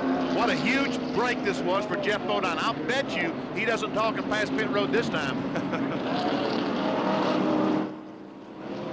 Our concern right now is on the condition of Mike Chase and Dave Marcus after an accident in turn number 2. Elmo Langley has the pace car out there and the field in tow. Looks like that Dave is moving around in there. He's okay. Yes, we see him moving around. Let's see if we can see what happened. Looks like that Chase did make contact with the Dave Marcus car, and then Dave slid to the inside and Chase kept it against the wall. Pit road is closed for the moment, but since the pace car is out there, it will be open soon for scheduled pit stops. The safety crew has arrived at the Mike Chase car, and so we are under caution for the 4th time here in the inaugural Brickyard 400. Jeff Bodine leads Jeff Gordon, Ernie Irvin, Rusty Wallace, and Brett Bodine. We're back at Indianapolis, the Brickyard 400. Some of those missing from today that the fans certainly wish would be here. With our coverage of ABC Sports here at the Brickyard, 2 of our technicians, Jimmy Shearer and Phil Tabusi, recently passed away. We feel their loss here very much as well. Mike Chase did climb out of that car with the help of the crew, so he appears to be okay. And we are under yellow, our second real accident yellow of the day here. The focus continues to stay on the front of the field, and we continue to watch Jeff Gordon. Monday night, ABC Sports will be in upstate New York as Jim Kelly leads his 4-time defending AFC champion Buffalo Bills against the rebuilding Washington Redskins in a primetime preseason special. Live coverage begins at 8 Eastern, 5 Pacific, Monday night here on ABC Sports. So we're learning things at the Indianapolis Motor Speedway, the presence of the Winston Cup cars. They can race side by side, and they can pass in the corners, and they can put on a great show. We have seen that throughout the afternoon. The Budweiser Airship, 194 feet long. That's 2/3 the length of a football field. Floats over the speedway and helps give us some of the great aerial coverage. It helps give you a perspective of how these cars are maneuvering around the course. Out of the race thus far, Jimmy Spencer in the early going. And then in this accident, Chase and Dave Marcus, both out of the running. The only 3 cars of the 43 that started here today. So at Indianapolis, it is yellow under a bright blue sky and sunshine. The cars proving to be very, very sensitive to this race course, and the crews having some trouble adjusting to that sensitivity. But so far, there has been some terrific racing here at Indianapolis. Let's go to Jack Arute. Well, Paul, he had to use a provisional to get in. It looked as if he was going to have a great finish because he went to the front early. Now, Harry Gant, you're out. Yeah, the car, it just ran super. You know, we never did run real hard all day. We just sort of checking these tires out. The Hoosiers were doing a great job there. And the last time we was running, you know, we picked it up a little bit and it wasn't any trouble to stay up, you know. So I felt like we were going to have a real good finish today. But I broke an axle or something here now when I come out of the pits. A lot of people, Mark Martin mentioned the fact that maybe it was due to the concrete, that it's a little more difficult. You guys are used to having a pit road that was maybe a little more blacktop. Well, I don't know. It acted funny when I started the race. You know, had a twitch in the back end, so I think one of the gears broke there where it's pulling axle. Well, Paul, they call him the old timer, and this is his first and last race in the Brickyard. Let's check in with Gary Gerald. And we're alongside Robert Yates, who's keeping a close eye on Ernie Irvin. You started 17th, you're up here in 4th, and you've been slowly, quietly working your way into contention. Are you happy with the way the day's progressing thus far? Well, you know, we've been a little spoiled. We usually go right straight to the front or start near the front and lead all the laps. And, you know, we feel pretty bad right now, but, you know, we're keep working on the chassis a little bit, and the engine's a little bit soft, but we want to be here all day. And if we can keep this pace up, we might win this thing yet. Number 1 in points, and they've still got some optimism here as we go to Jerry Punch. Paul Andrews, a crew chief for Jeff Bodine. And Paul, you guys were high-fiving and jumping and up and down after that pit stop. You think you'd won the Super Bowl. Why the excitement? Well, it's a good pit stop. It's a 17.5-second stop. We come in first and went out first, and that's a good deal for us. You know, you know, we still got another stop to go here in this race, but anything could happen. We're looking forward to the rest of it and think we can win it. Hoping to take this Exide Auto Express forward to victory lane. We'll just have to see what happens here. Update the tire situation. You got to be very pleased the Hoosiers showing well. Oh yeah, they're showing real good. You know, if we had a little more tire temperature, Bob, we could be a little bit faster. Maybe next year we'll be a little bit better, but this is a real good tire. Hoosier made a real good tire here today, and we're extremely happy with it. He's talking about Bob Newton, the president of Hoosier Tires. And Paul, normally they complain about having too much temperature. Here they're complaining about not quite enough. Yeah, it is unusually cool here in Indianapolis for the month of August. Here is the pit summary of the cars as they went into the pits and how they came out. So you can see there have been some changes. And look, Darrell Waltrip moved up into 3rd place at the Brickyard 400.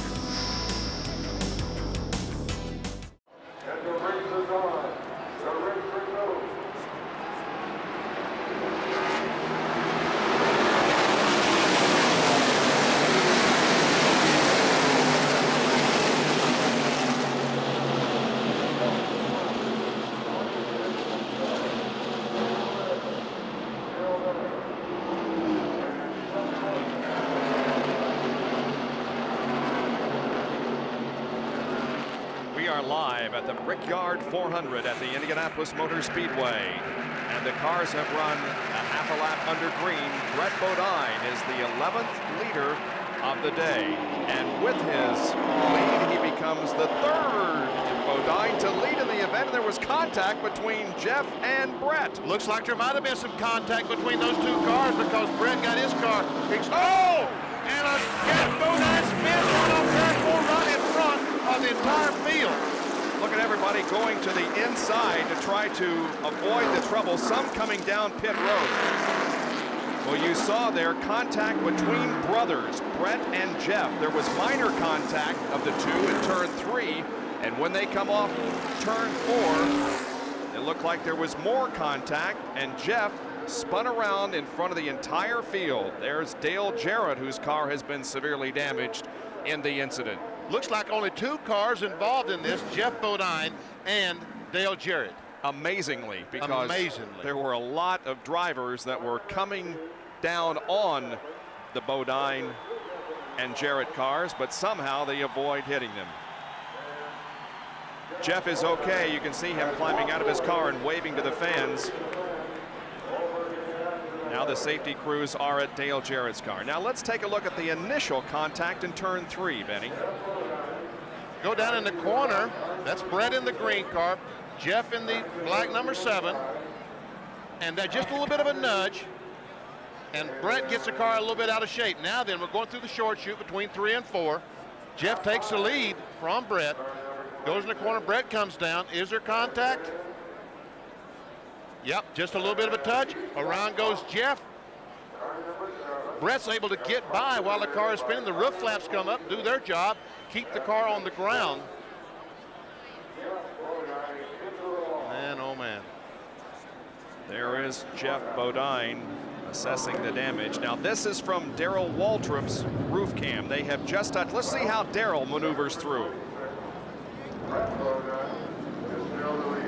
Boy, Benny, you just hope the smoke clears enough that you can see to get by. Well, folks, you saw what Darrell Waltrip saw for a couple of times. Nothing. All you can see is the smoke. It's just a matter of taking a chance from another angle. There's the contact. Jeff goes around. Brett escapes unscathed. And look how everybody avoids this incident. Many go to the left here, some down pit road.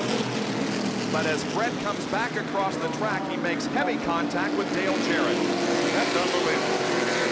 I wonder if there's a speed limit down pit road under this kind of a situation. It's a good thing there was a pit road there, or several of those cars would have been into the wall. Once again, here's from our speed shot.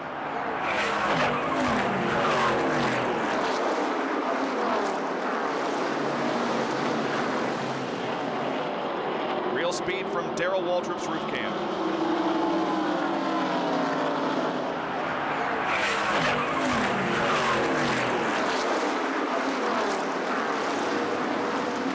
It's just a matter of luck at that point when you see something go wrong really in front Bob. of you. You just hope that you can avoid it, and he did. So, an accident here has eliminated Jeff Bodine and Dale Jarrett, and we'll be back with more from the Brickyard 400 after this message and a word from our ABC stations. Our fifth caution of the day is out because of an accident in turn number 4. Here it is in replay. Jeff Bodine gets a tap from his brother, comes off the corner. Now these guys are just dodging. It looks like, and there Dale Jarrett comes in. And Earnhardt makes some contact right there. He hits A.J. Foyt's car, looks like. We don't quite see him make the contact. In any case, a very serious looking accident. Here is Jack Arute. Well, Dale Jarrett trying to get some refreshment back, build some liquids back. What happened out there? It looked like melee on the front stretch. Yeah, I guess somebody turned the 7 car, and they told me to go low, and that's what I saw, and I went low, and as I was going by, I saw Jeff's car come off the wall. I messed up, basically. I thought he was going to come all the way down to the inside, and I slowed and was going to go back to the outside of him, and I should have kept on by low, and I could have probably gotten by, and just unfortunate. We had a pretty good race car here, and definitely something that could run in the top 5. We kept adjusting on it. It's just a shame that it had to happen. Bob, it never ceases to amaze me that after crashing at over 180 miles an hour, any driver could sit and recount what happened. That is amazing. Let's take a look at exactly what he's talking about now. Now he's the green car. The green car right on the right side of the screen. You see he's starting, now he decides that Bodine is going to keep going across the racetrack, but all of a sudden, it looks like he might have some contact with the 28 car. All of a sudden, Bodine stopped going across the racetrack and spun and goes up and just about gets Schrader. Looks like Schrader might have gotten by okay, though. Now, when Dale Jarrett was referring to they told me to go inside, he was talking about his spotters, and that's just another example of how important spotters are to these drivers. All right, well, let's take a look now at our race summary after 100 laps. Brett Bodine leading, the average speed a little over 131 miles an hour. We've had 11 leaders, 14 lead changes, 5 caution periods for a total of 17 laps. 3 cars are out of the race.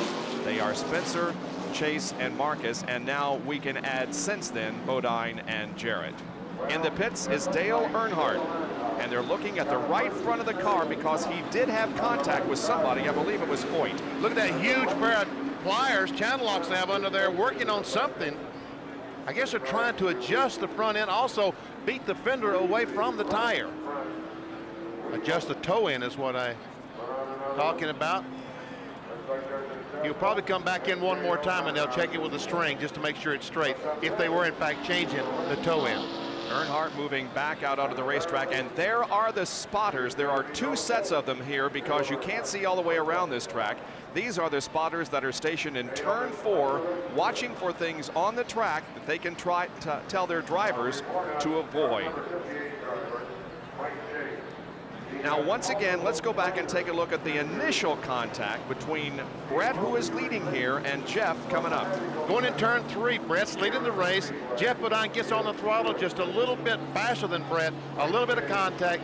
Brett gets sideways, goes up the racetrack. Now, when they go in turn 4, he's going to go back and just touch the 7 car, which sends him into a spin.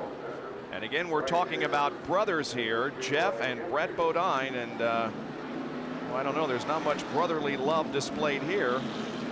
Watch Brett as he comes up in the green car and just touches the 7.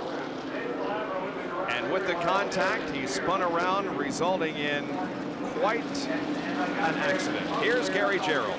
Well, Jeff Bodine making the long walk back in the high hopes of a great finish on this day at Indianapolis, this inaugural day, washed out. Now, was it contact with your brother? Can you tell us what happened? Yeah, we're really running good out there. Hi, Kathy and Barry back home. I love you guys. Yeah, Brett spun me out. We've had some family problems and personal problems between us here lately, and he just unfortunately took it out on the racetrack with me, and never expected he'd do it. He's my brother. I still love him, but he spun me out. When will you talk to it? Pardon? When will you talk to it? He won't talk to me, so maybe never. How about the disappointment, Jeff, the disappointment of having, you know, lost an opportunity on this monumental day? Well, I'm more disappointed about my brother. I love him, and I just don't like having problems like this. Boy, he obviously wants to get back in the emotion. It's heart-rending right down here. Wow, unexpected. That is a tough situation to be in, I'll tell you. Man, that's unbelievable. Yes, it is. Well, you know, they had a problem at Talladega in practice back in May, just before the Winston 500. And I think since then, they're really, they haven't had each other over for Sunday dinner. They have formed the 2 abreast lineup for the restart. Now, the question is, was Brett's car damaged in that incident? There wasn't any major contact, but he did get up very high and scraped the wall in the 4th turn, and maybe there was some damage to his car in the incident. Well, evidently he feels like the contact was insignificant. He doesn't want to lose the track position. The tires are fresh, so he's going to stay out there. Jeff Gordon is lined up right behind him. Darrell Waltrip is now in 3rd position with Rusty Wallace 4th and Ernie Irvin running in 5th position. Getting set for the restart here. When they come down, they'll complete 105 out of 160 laps.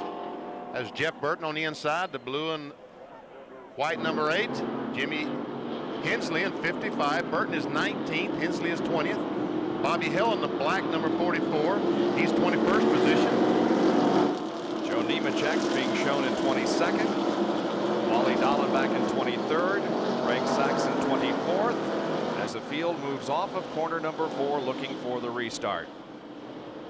Doyle Ford looks them over very carefully as they come down slowly. Now he raises his right hand and displays the flag, and we're back to racing. They restart the race in 2nd gear, shift to 3rd gear, and 4th. Well, I'll tell you, Jeff Gordon really came down on the Jeff Burton automobile. Burton slides up the racetrack right in front of Darrell Waltrip. The most dominant car, if there indeed has been one so far this race, has been Jeff Gordon. The rest of the field comes off the corner. Look at this movement down the backstretch. 3 abreast, 4 abreast in some locations. And Gordon now takes a look to the inside in the short chute. Is he going to get the lead here in turn 4? Yes, he does. Gordon goes back into the lead. And look at Jeff Burton. He's able to pull back right up on the back bumper of Brett Bodine. He is a lap down. That number 8 car.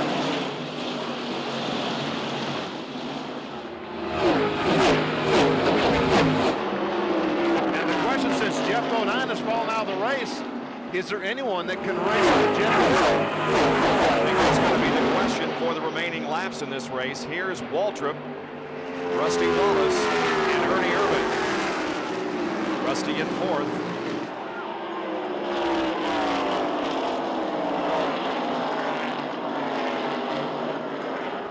Darrell Waltrip, who has been so outspoken about how great it is to run here.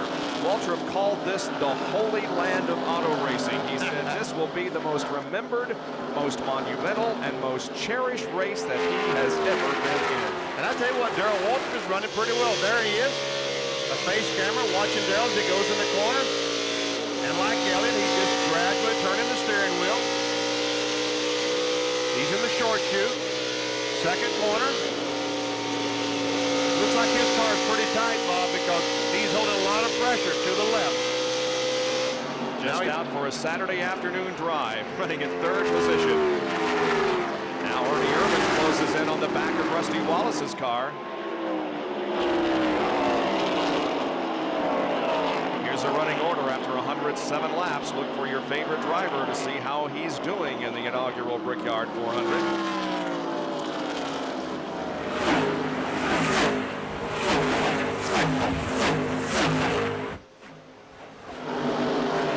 Earnhardt 15th, Kyle Petty in 17th position. There are 18 cars on the lead lap.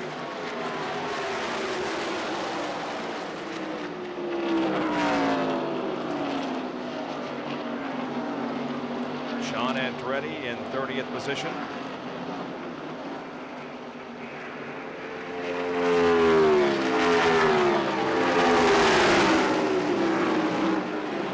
Dave Marcus and Mike Chase, who crashed. They're out of the race. Jimmy Spencer, who crashed early. And here goes the race for third. Rusty's on the inside. Old DW takes that third spot away. Now there goes Irvin, takes fourth. So Waltrip loses a couple of positions here in one corner as he's passed by both Wallace and Irvin. And now to the outside, that's Ward Burton in car number 31. He is not on the lead lap. He's 5 laps down in 34th position. Here comes Sterling Marlin. Bill Elliott has been able to get by. That is fourth position. Sterling Marlin takes a look to the inside, trying to take a spot away. That would be the 6th spot. Marlin looks to the inside off the second corner, but for the moment, Waltrip holds him off. Now Darrell will go to the low side. Still hangs on to the position.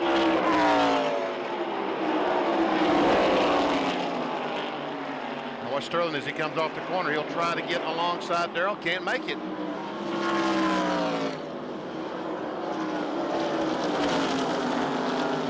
I believe he's got a good run on him now, BP. Yes, it looks like it.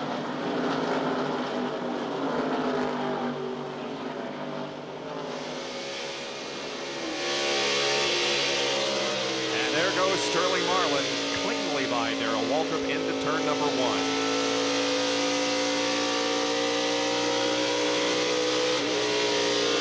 Darrell backs off, touches the brake lightly. Now back on the throttle as he goes by the sweeps over turn 2. All right, now let's take you back just a few minutes ago to the incident between the brothers, Brett Bodine in 26 and Jeff in number 7. There were 2 incidents of contact. This was the first. Going in turn 3. The 26 car, Brett, gets a little tap from the 7, his brother Jeff. Now going in turn 4, he's going to return the favor. But unfortunately, it's not a love tap. It's pretty serious, and it sends the 7 car into a spin right in front of the entire field. This was for the lead of the race. Around goes Jeff. And there's about 40 of them bearing down on it right now. Dr. Jerry Punch has more on this family feud. Unfortunately, Bob, a classic case of brotherly shove involved here. And since Brett Bodine cannot speak for himself, is still in the car, I'm with his wife, Diane. And Diane, now you have spoken, but what did Brett say on the radio happened? Brett said Jeff had got right up behind him to make the pass, and his car got loose. And Jeff dove in front of him, and he didn't run into him intentional. I heard Jeff's quote that they had been having family problems, but Brett's just upset that everybody has family problems, but he would never intentionally try and knock his brother in a wall for fear of hurting him. You know, what happened, he feels terrible, but what happened was certainly never anything intentional. So personal problems aside, nothing would ever happen on the racetrack between these two. Exactly. Brett would never knock Jeff into a wall. I mean, you know, as bad as I feel for the both of them, if Brett wins a race, he wants to beat Jeff on a racetrack, not off a racetrack. That's Diane Bodine, Brett Bodine's wife, trying to comment for her husband on behalf of what occurred up in turns 3 and 4. Brett Bodine continuing to hang on to second. We do have a new third place competitor. That is Ernie Irvin, who has gotten around Rusty Wallace. And Robert Yates said they've been working on the car. They've been adjusting the car. It looks like they've got it just a little bit better than when they started. 48 laps are remaining out of 160. Right now, Jeff Gordon has a rather comfortable lead on Brett Bodine as they move down the straightaway. But then behind Bodine, a good battle is going on. The car there running second in line is Jeff Burton. He is not on the lead lap. He is in 19th position, a lap down. We'll be back with more of our live coverage of the Brickyard 400 after 112 laps. It's Jeff Gordon, Brett Bodine, Ernie Irvan, Rusty Wallace, and Bill Elliott. Positions are changing here in the Brickyard 400. Jeff Gordon remains the leader, but Ernie Irvan has moved to second. Rusty Wallace has moved to third, putting Irvan is, of course, the NASCAR Winston Cup points leader going into this event with a 16-point edge on Dale Earnhardt. By the way, is running in 13th position. Earnhardt is running 13th. A.J. Foyt is in 33rd position. He is 4 laps down to the leader. A.J. really caught a tough break when he ran out of fuel coming off the second corner. Yes, he did.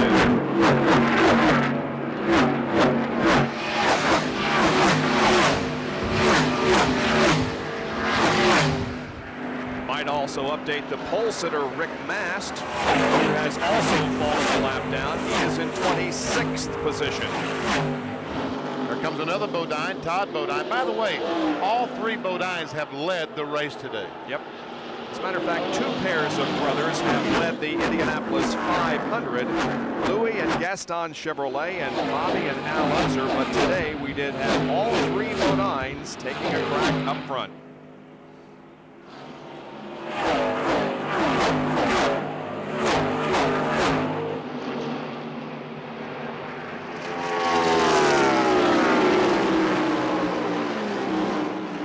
Ernie Irvan now is... He's pulling away from Rusty just a little bit. Looks like he might be just a tick faster. He's right now behind Jeff Gordon. Ernie Irvan is 4.21 seconds. And we'll keep track of that and see if Ernie is gaining or losing ground to the leader. The highest running rookie in the race is Jeff Burton, who is in 19th position, a lap down. There is Bill Elliott, and there is Jeff Burton. Yeah. Here's Elliott. Ward Burton, that's the car directly in front of Bill Elliott. As you mentioned a moment ago, he's 4 or 5 laps down. Another set of brothers. Yes. Whatever problem caused Ward to get 5 laps down, he has corrected because he passed Bill Elliott and drove away. Or didn't drive away, he's just a few car lengths in front of Bill.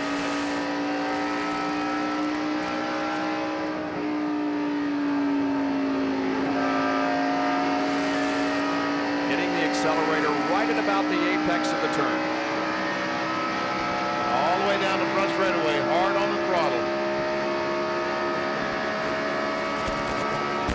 Until right here he backs off, applies the brakes to slow the car down. Right down on the rumble strips. We've completed 120 laps, 300 miles, just 100 miles left to go. Jeff Gordon from Pittsboro, Indiana is the leader at this point. And here's our host, Paul Page. Well, get those game cards ready now. It's time for the Budweiser Pace Car Sweepstakes. The 300-mile leader, as you saw, was Jeff Gordon. So write down Jeff Gordon on your 3x5 card, and you could win one of 4 1995 Chevrolet Monte Carlos, the official pace car of the Brickyard 400. And stay tuned for the final lap. It's your last chance to win. Brought to you by Budweiser, the king of beers. So Jeff Gordon is still the man to watch at the Indianapolis Motor Speedway as he continues to pull away from the remainder of the field. Of course, he has some very personal aspects riding with him. Most of his life he grew up not far from here, graduated from high school close to here, and did most of its early racing right here in Central Indiana. 16 changes thus far among 11 drivers in a race in which we have proven that you can, in fact, run side by side in a stock car at Indianapolis. Now back to Bob Jenkins and Benny Parsons. It's been a very competitive race. It has been a competitive race, and it looks like that you can't come home again. Jeff Gordon is back in Indiana, where he grew up, and is doing very well. There is the interval once again between first and second. Ernie Irvin is second. Rusty Wallace, the gold and black, is number 3. The green car is Brett Bodine. He's our 4th place car.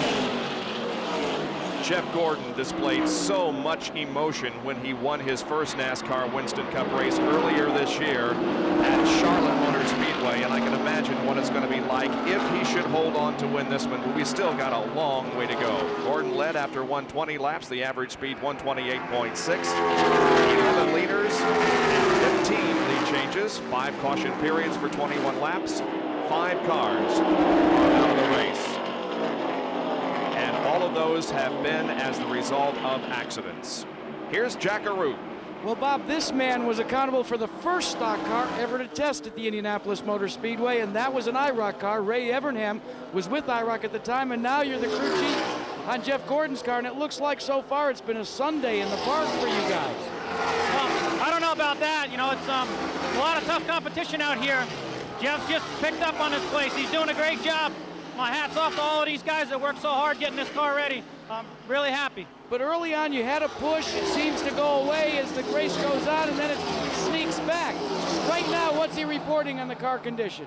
Well, our car's pretty balanced, and as the sun goes in and out, we've been playing with 1 or 2 pounds of air pressure, and that's all we've done. We had a little bit of problem with a jack on a pit stop and got us a little behind, but you know, we just got our fingers crossed, and we're praying to God we want this one real bad. I want to say hi to Casey Elliott, Ernie's son. He can't be here, but we're looking after you, and you just keep fighting. And Benny and Bob, you asked Jeff Gordon who's accountable for his success in the last year and a half. He points to this man right here. He says communication is the key in auto racing, and he says he and I communicate excellently. Jeff Gordon is trying to become the second person to win races at both Daytona and Indianapolis in the same year. A.J. Foyt won the Pepsi Firecracker in 1964 in the Indy 500, and Jeff won the Busch Clash this year at Daytona. The battle now between Brett Bodine and Bill Elliott for 4th spot.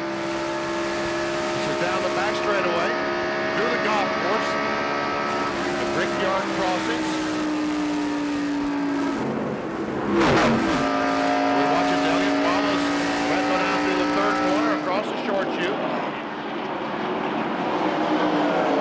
Now as he accelerates off the corner, trying to get a draft off the 26 car to pull by. Did not get a very good run that time. And look, Rusty Wallace has passed Ernie Irvin for that spot. New 2nd place runner is Rusty Wallace. Irvin back to 3rd.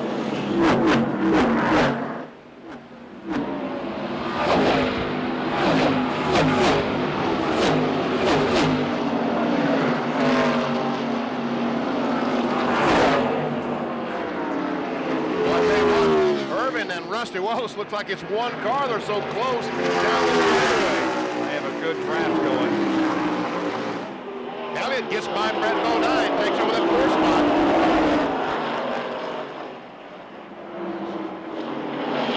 Now Ernie Irvin takes a look to Rusty Wallace on the inside. Comes up and off the corner. Let's see if he makes a move here on the straightaway.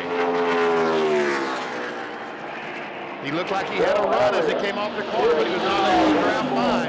Rusty will lead down in turn 1.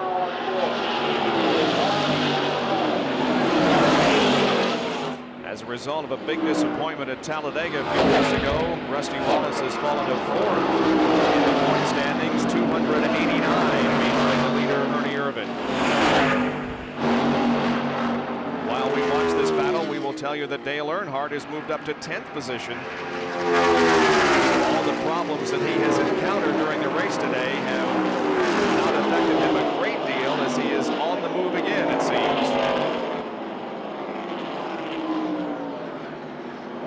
Once again, here's a run in order after 126 laps. Terry Labonte back in 12th spot. Back live with ABC's coverage of the inaugural Brickyard 400 at the Indianapolis Motor Speedway, and the caution comes out again. Another accident, this one involving Jeff Brabham and another car. Do you see who it was, Benny? Jimmy Hensley. Hensley was able to drive away from the accident. He was down to the inside. Brabham's car came in the middle of the racetrack, as you can see. Came to a stop, and there's Hensley. We see some damage to the left front of that car as the fender is rubbing the tire. That's where all the smoke is coming from. Hensley the was left running, rear is flat. He was running in 27th position, and Brabham was 30th. Let's see. It looks like that Brabham got into the wall, and then as he came down to the inside, he hit Hensley. Yeah, the 02 car, the green car right behind Brabham, was Derek Cope.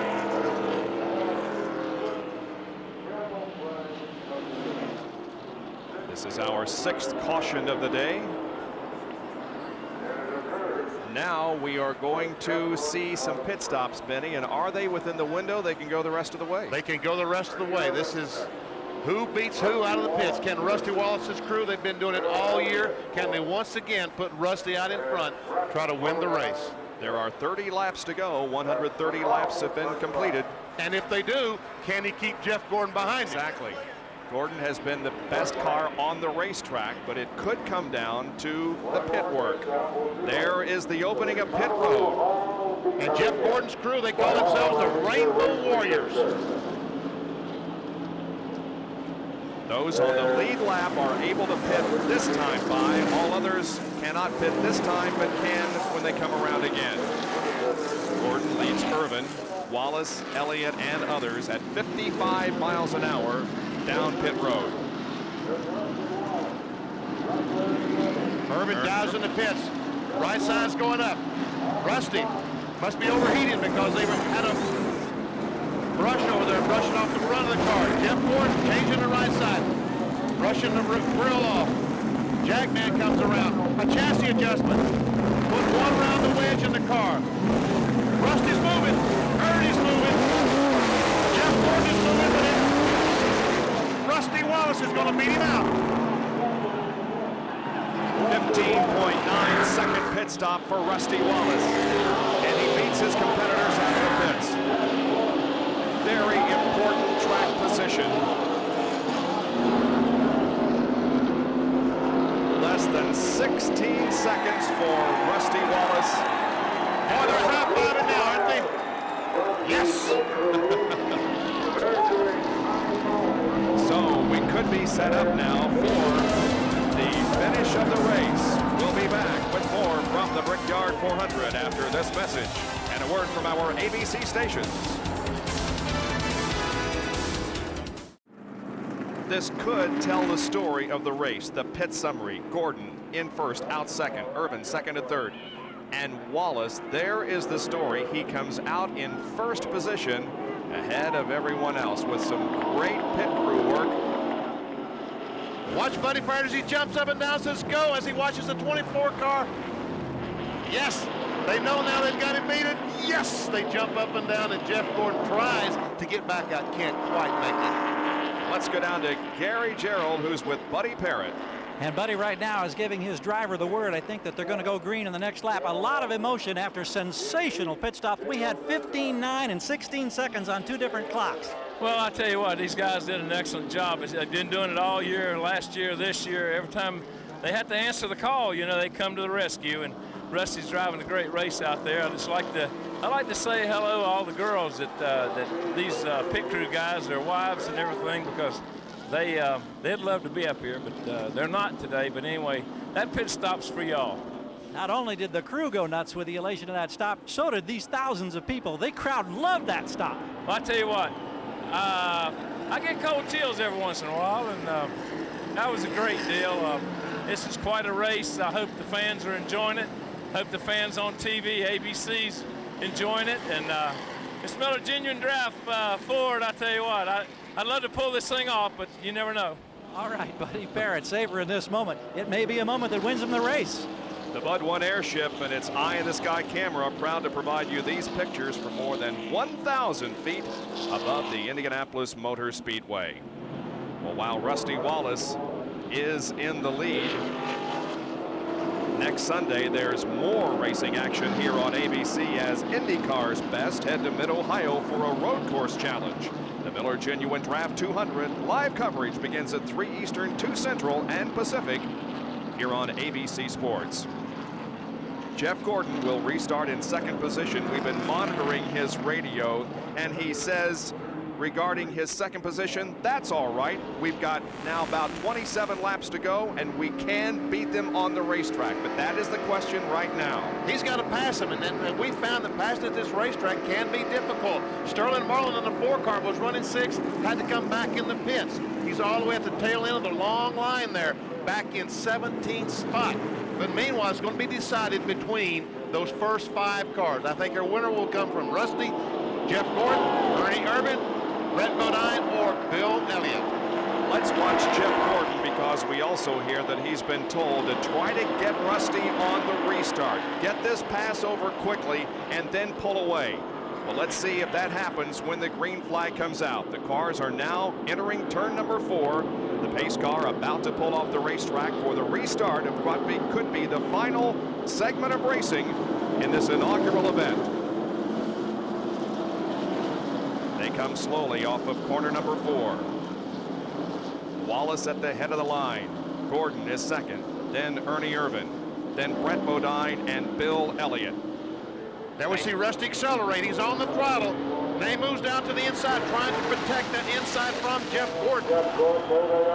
Jeff is not going to be able to get the advantage on the restart. Here they come into the first turn, and Rusty's got the lead.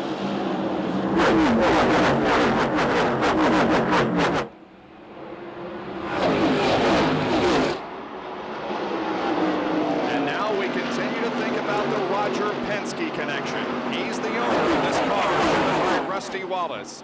He won the Indianapolis 500 this year. He has won it 9 previous times. But Gordon makes a move to the inside in the backstretch. Does he have the lead in 3? Yes, he does. Nailed it. Rusty and Ernie Irvin almost made contact as they came off that second corner. Here's Rusty trying to get back on the inside. And he is back on the inside, Bob. Jeff has got to give him room. They're going to come through turn number 4 side by side and onto the straightaway. Some great racing, and again they touch as they come down the straightaway. It's Wallace to the inside and Jeff Gordon to the outside, and Ernie Irvin is a factor too. Now, Jeff can get back to the inside because Ernie is there. Jeff Gordon's going to try to pass him on the outside, Bob. Can they run 2 abreast through the corner? You bet you they can. Gordon goes back ahead as Rusty gets a little loose in the second corner. Here comes Ernie. Brett Bodine trying to follow him. Jeff Gordon protecting that low line. He's moving away from Wallace, who may have a problem. It looks like Rusty has a problem of some kind. So now it is Jeff Gordon and Ernie Irvin and Brett Bodine and Bill Elliott who are running 1st through 4th. Darrell Waldrop is in 5th position, and Rusty has fallen back to 6th. Rusty did not go for the pit, so evidently he does not have a problem. Just got the car a little bit loose. Gary Gerald is in Rusty's pit. And the crew here says there is no problem for Wallace. It's just all the traffic congestion. They say everything's okay as far as they know. Well, no, it's not okay, Gary, because he was leading, and now he's back to about 6th spot. But, Benny, there was a lot of traffic back there at the end of the backstretch, and he just had to get off the accelerator. Now he perhaps is making his way back to the front as he goes to the inside of Greg Sachs. And look who's right behind him, Mark Martin, but then Dale Earnhardt is back there. Mark Martin, of course, is several laps down, 20 laps down as a matter of fact. He spent several laps in the pit repairing a faulty clutch. But there is Dale Earnhardt in 11th position.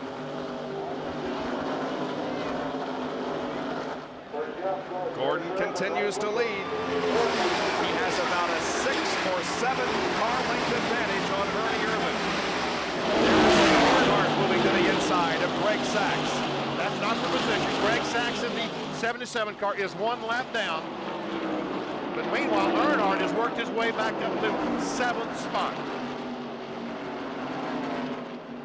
Never count this guy out of the race. He had contact with the pole sitter Rick Mast and contact with the wall in the very first lap. He has had several other problems during the race, but he has stayed on the lead lap and can't be counted out as a potential winner even yet.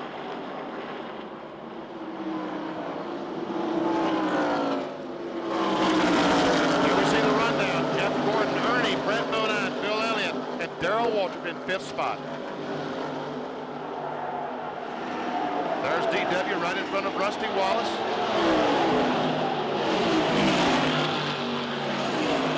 Now we jump inside the Budweiser Ford driven by Bill Elliott.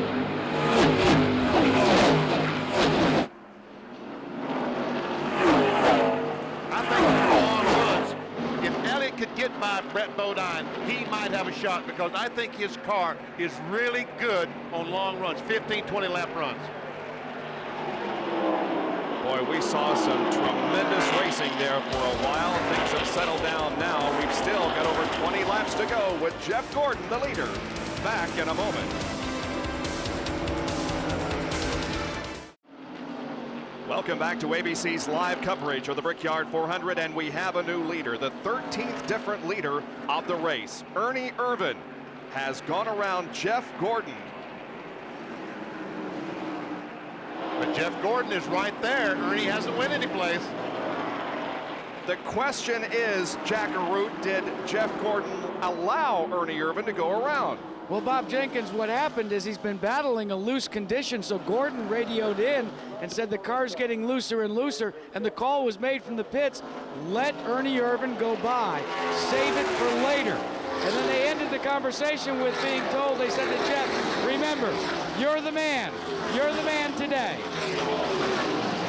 But is he? We're going to find out.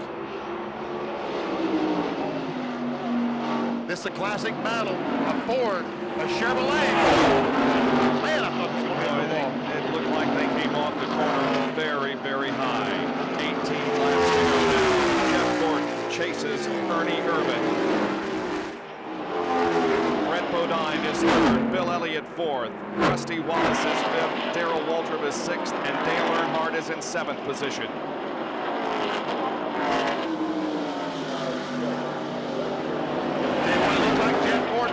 Grazed that wall coming off that corner with 18 laps to go. And remember what happened 18 laps to go? Emerson Fittipaldi hit the wall with just 18 laps to go, allowing Al Unser Jr. to win the 500, Indianapolis 500. Now Ernie's getting a little loose. See that wiggle in the back of the car? Yep. Gordon took a look to the inside as they came down the straightaway. Let's see what his strategy is as they come out of 2 and head down the long stretch. He's tucked right on the back bumper of Ernie Irvan. Now once again, takes a look to the inside, but he'll make no attempt to make the pass. I tell you, Bob, that must be an exceptional engine in that 28 car because they had a problem with it yesterday. Rather than go to a backup engine, they took that engine apart, took the oil pan off, took the rod caps off, checked the bearings to make sure they hadn't scored anything, and put the engine back together and put it back in that car to race today. Here comes Jeffy taking a look.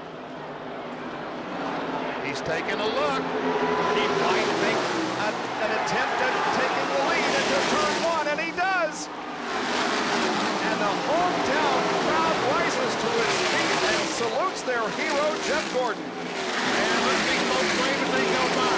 But did he make his move too soon? Is Ernie going to get him loose now? Remember, his car is loose with a car right behind him.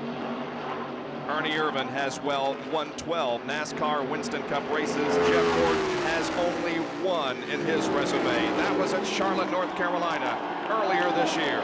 Now he's going back in front of the fans who haven't seen him leave the race, and they are on their feet applauding Jeff Gordon. He celebrated his 23rd birthday just Thursday when he qualified for the inside of the second row. And look at the crowd waving and cheering Jeff Gordon on to victory. Man, oh man.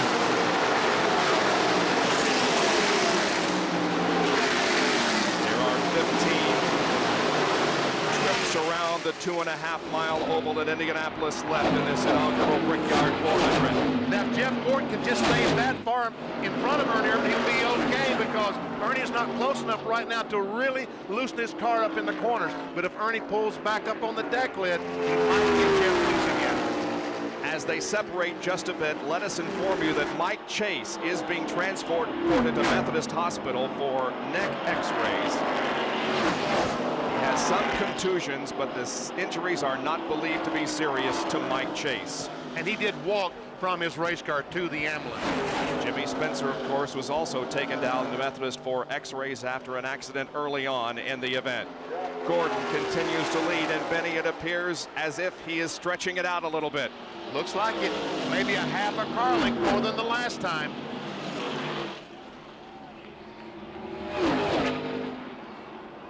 The first two have pulled away from third place, Brett Bodine. There comes Brett, Bill Elliott, and Rusty Wallace, who are running third, fourth, and fifth, and Dale Earnhardt, who is sixth. You see Earnhardt has gotten by Darrell Walter. Darrell's back in seventh spot now. Ernie's not letting him get totally away, Bob. Look, he's closed back up. What's that, 2 car lengths?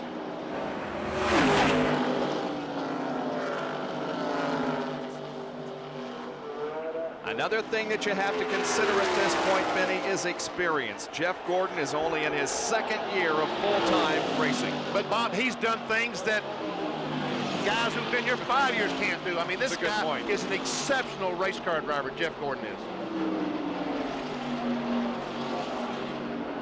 And a nice guy on top of that.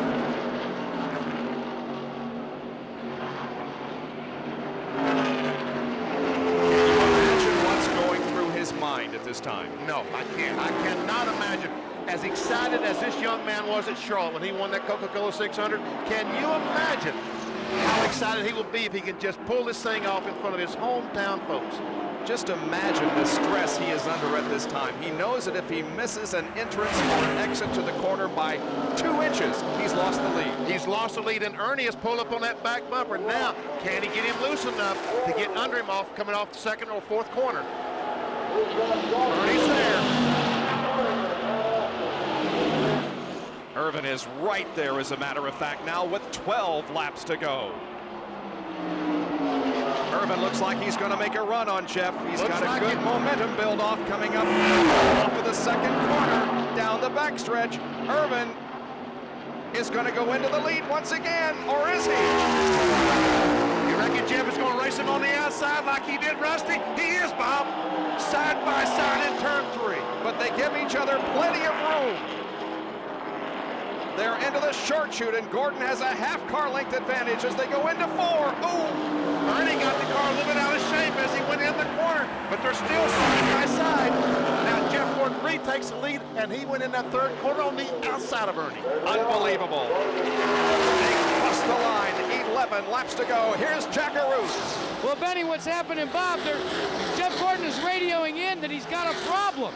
The problem is, as you said, every time that Ernie Irvin gets up to the rear decklet, he gets extremely loose. He was pleading those last 2 laps that he had to let him go by. And that looks like what might be happening right now. A replay of the last lap. Once again, Irvin moves to the inside and challenges Jeff down the backstretch. Jeff just will not let go, Bob. He will not let go. He says, I'm going to win this race, but this time he does. And now the question is Ernie going to be able to pull away? Meanwhile, Brett Bodine, Bill Elliott, and the others have closed in on these two. While these two guys have been racing, look, we've got a 6-car battle for the lead. 1 through 6 are running nose to tail with now 10 laps to go in the inaugural Brickyard 400. And look who's running in 6th position, Benny. It's Dale Earnhardt. Man, oh man. I tell you what, this race might have a little boring spot about from lap 150 miles to about 300, but this last 100 miles has been all worth it. What a great race. Both of these drivers, first and second, were born in the state of California. And the last California-born driver to win at Indianapolis was Pat Flaherty in 1956. Gordon looks to the inside in 3.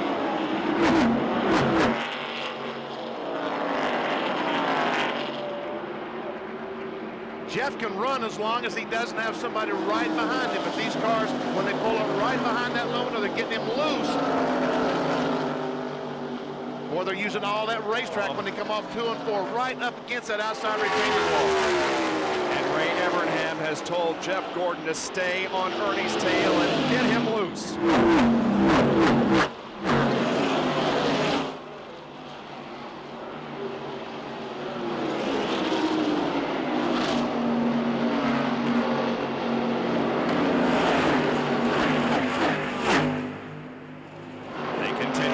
the same order down the backstretch.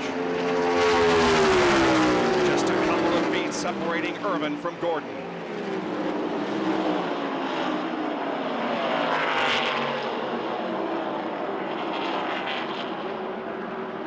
Folks, you just can't imagine what's going through, well, you can't imagine what's going through these drivers' minds.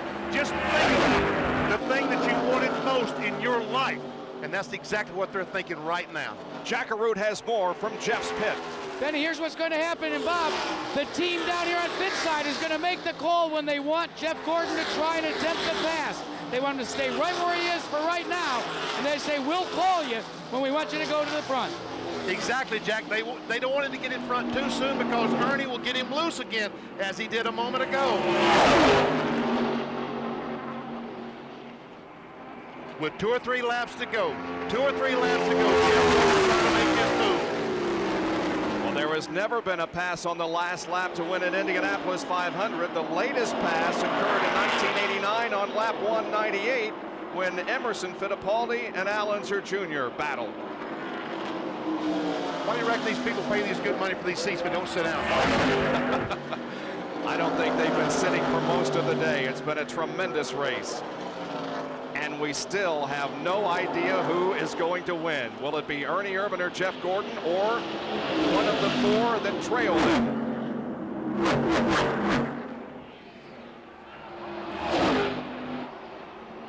Yes, Gordon is up on that back bumper right now. He's getting Ernie a little bit loose as he comes off these corners, as he comes off 1, 2, 3, and 4.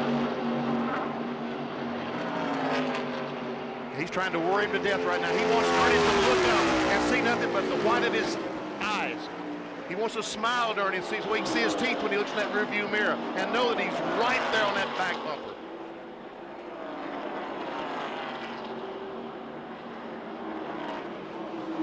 When they come down and cross the line, we'll have 6 laps to go. Gary Gerald has a situation regarding Ernie Irvin. Well, we're checking with the crew to see if there's been any radio conversation. They said Ernie has not complained. We asked him if he was getting loose when Gordon got up underneath that rear spoiler. They said he hasn't complained thus far. They're hanging on and hoping. Gary, there ain't nothing they can do. I mean, if he ain't got it right now, they ain't going to fix it. If his car is not good enough to hold him back, there's nothing Robert Larry can do. Gordon content to stay right on the rear spoiler of Ernie Irvin for the moment, but the laps are winding down. Just a little more than 5 laps left to go. There, Corey Gates, the owner of the 28 car. He watches as his driver comes down and leads another lap. It's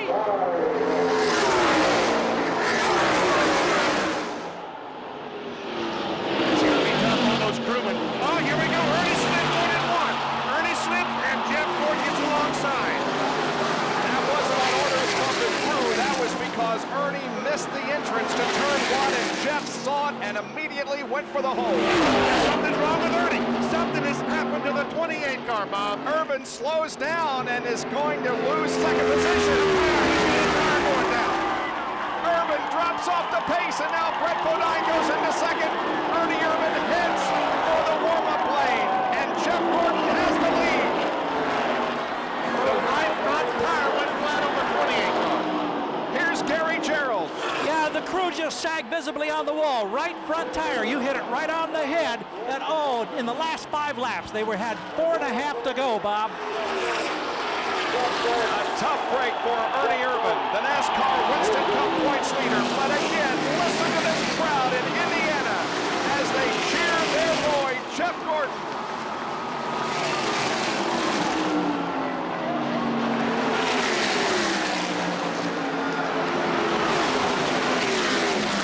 Let's not give him the win yet, because the same problem could befall him before 3.5 laps are over. And Ernie Irvin has made it to his pit to get that flat tire fixed.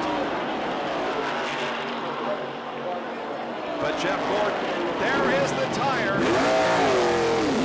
that has possibly cost Ernie Irvin a victory here in Indianapolis. And he's going to go a lap down. lap down to the leaders as he comes down pit road. Here they come. It's Jeff Gordon, Brett Bodine, Bill Elliott, Rusty Wallace, and Dale Earnhardt in that order, and then comes Darrell Waltrip. Kenny Schrader, Michael Waltrip. There we see Ernie as he exits the pits as Jeff Gordon goes by. 157 laps have been completed. There are 2.5 to go. Here comes Ernie Irvan out of the warm-up lane with the group of cars that he was running with earlier, but he does not have a chance of winning now.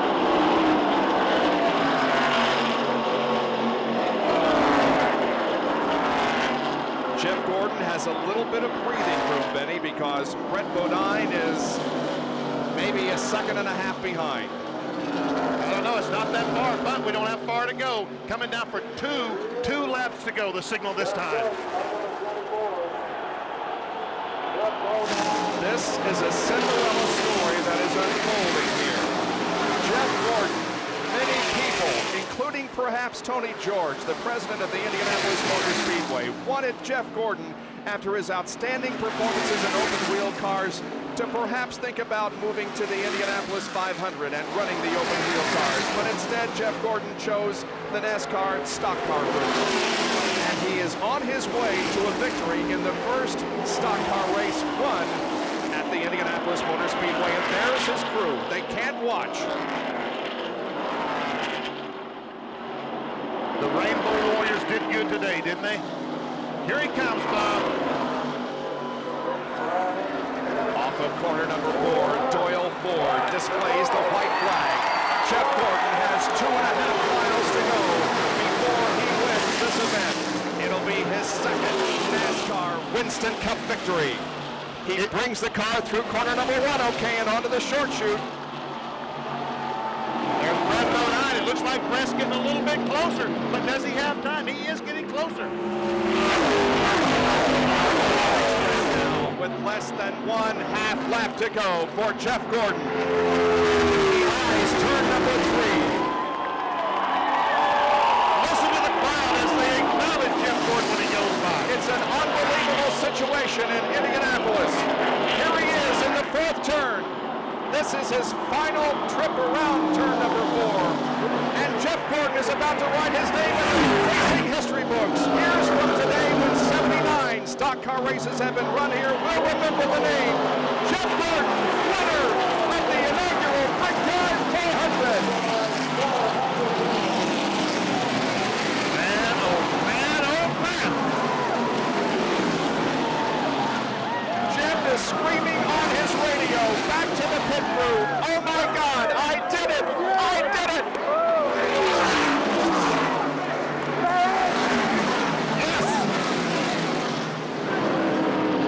We thought we saw emotion from this kid in Charlotte. I think it'll be at least duplicated here in just a few moments. I'm about to cry. It is an unbelievable story that has happened here at Indianapolis today. Jeff Gordon has won the Brickyard 400, and we'll be back to talk with him in just a moment. This is Paul Page. We're back in Indianapolis, and yes, indeed, the dreams of childhood can come true as Jeff Gordon has taken the win. And it's your last chance for you to win. The winner of the Brickyard 400 is Jeff Gordon. Write his name down, Jeff Gordon, on your Budweiser Pace Car Sweepstakes 3x5 card and send it in. One of 4 1995 Chevrolet Monte Carlo official pace cars could be yours. Thanks for playing, and remember to send in your game card, brought to you by Budweiser, the king of beers. Here's the final pass for the lead. As down inside of Irvin, Jeff Gordon made the move.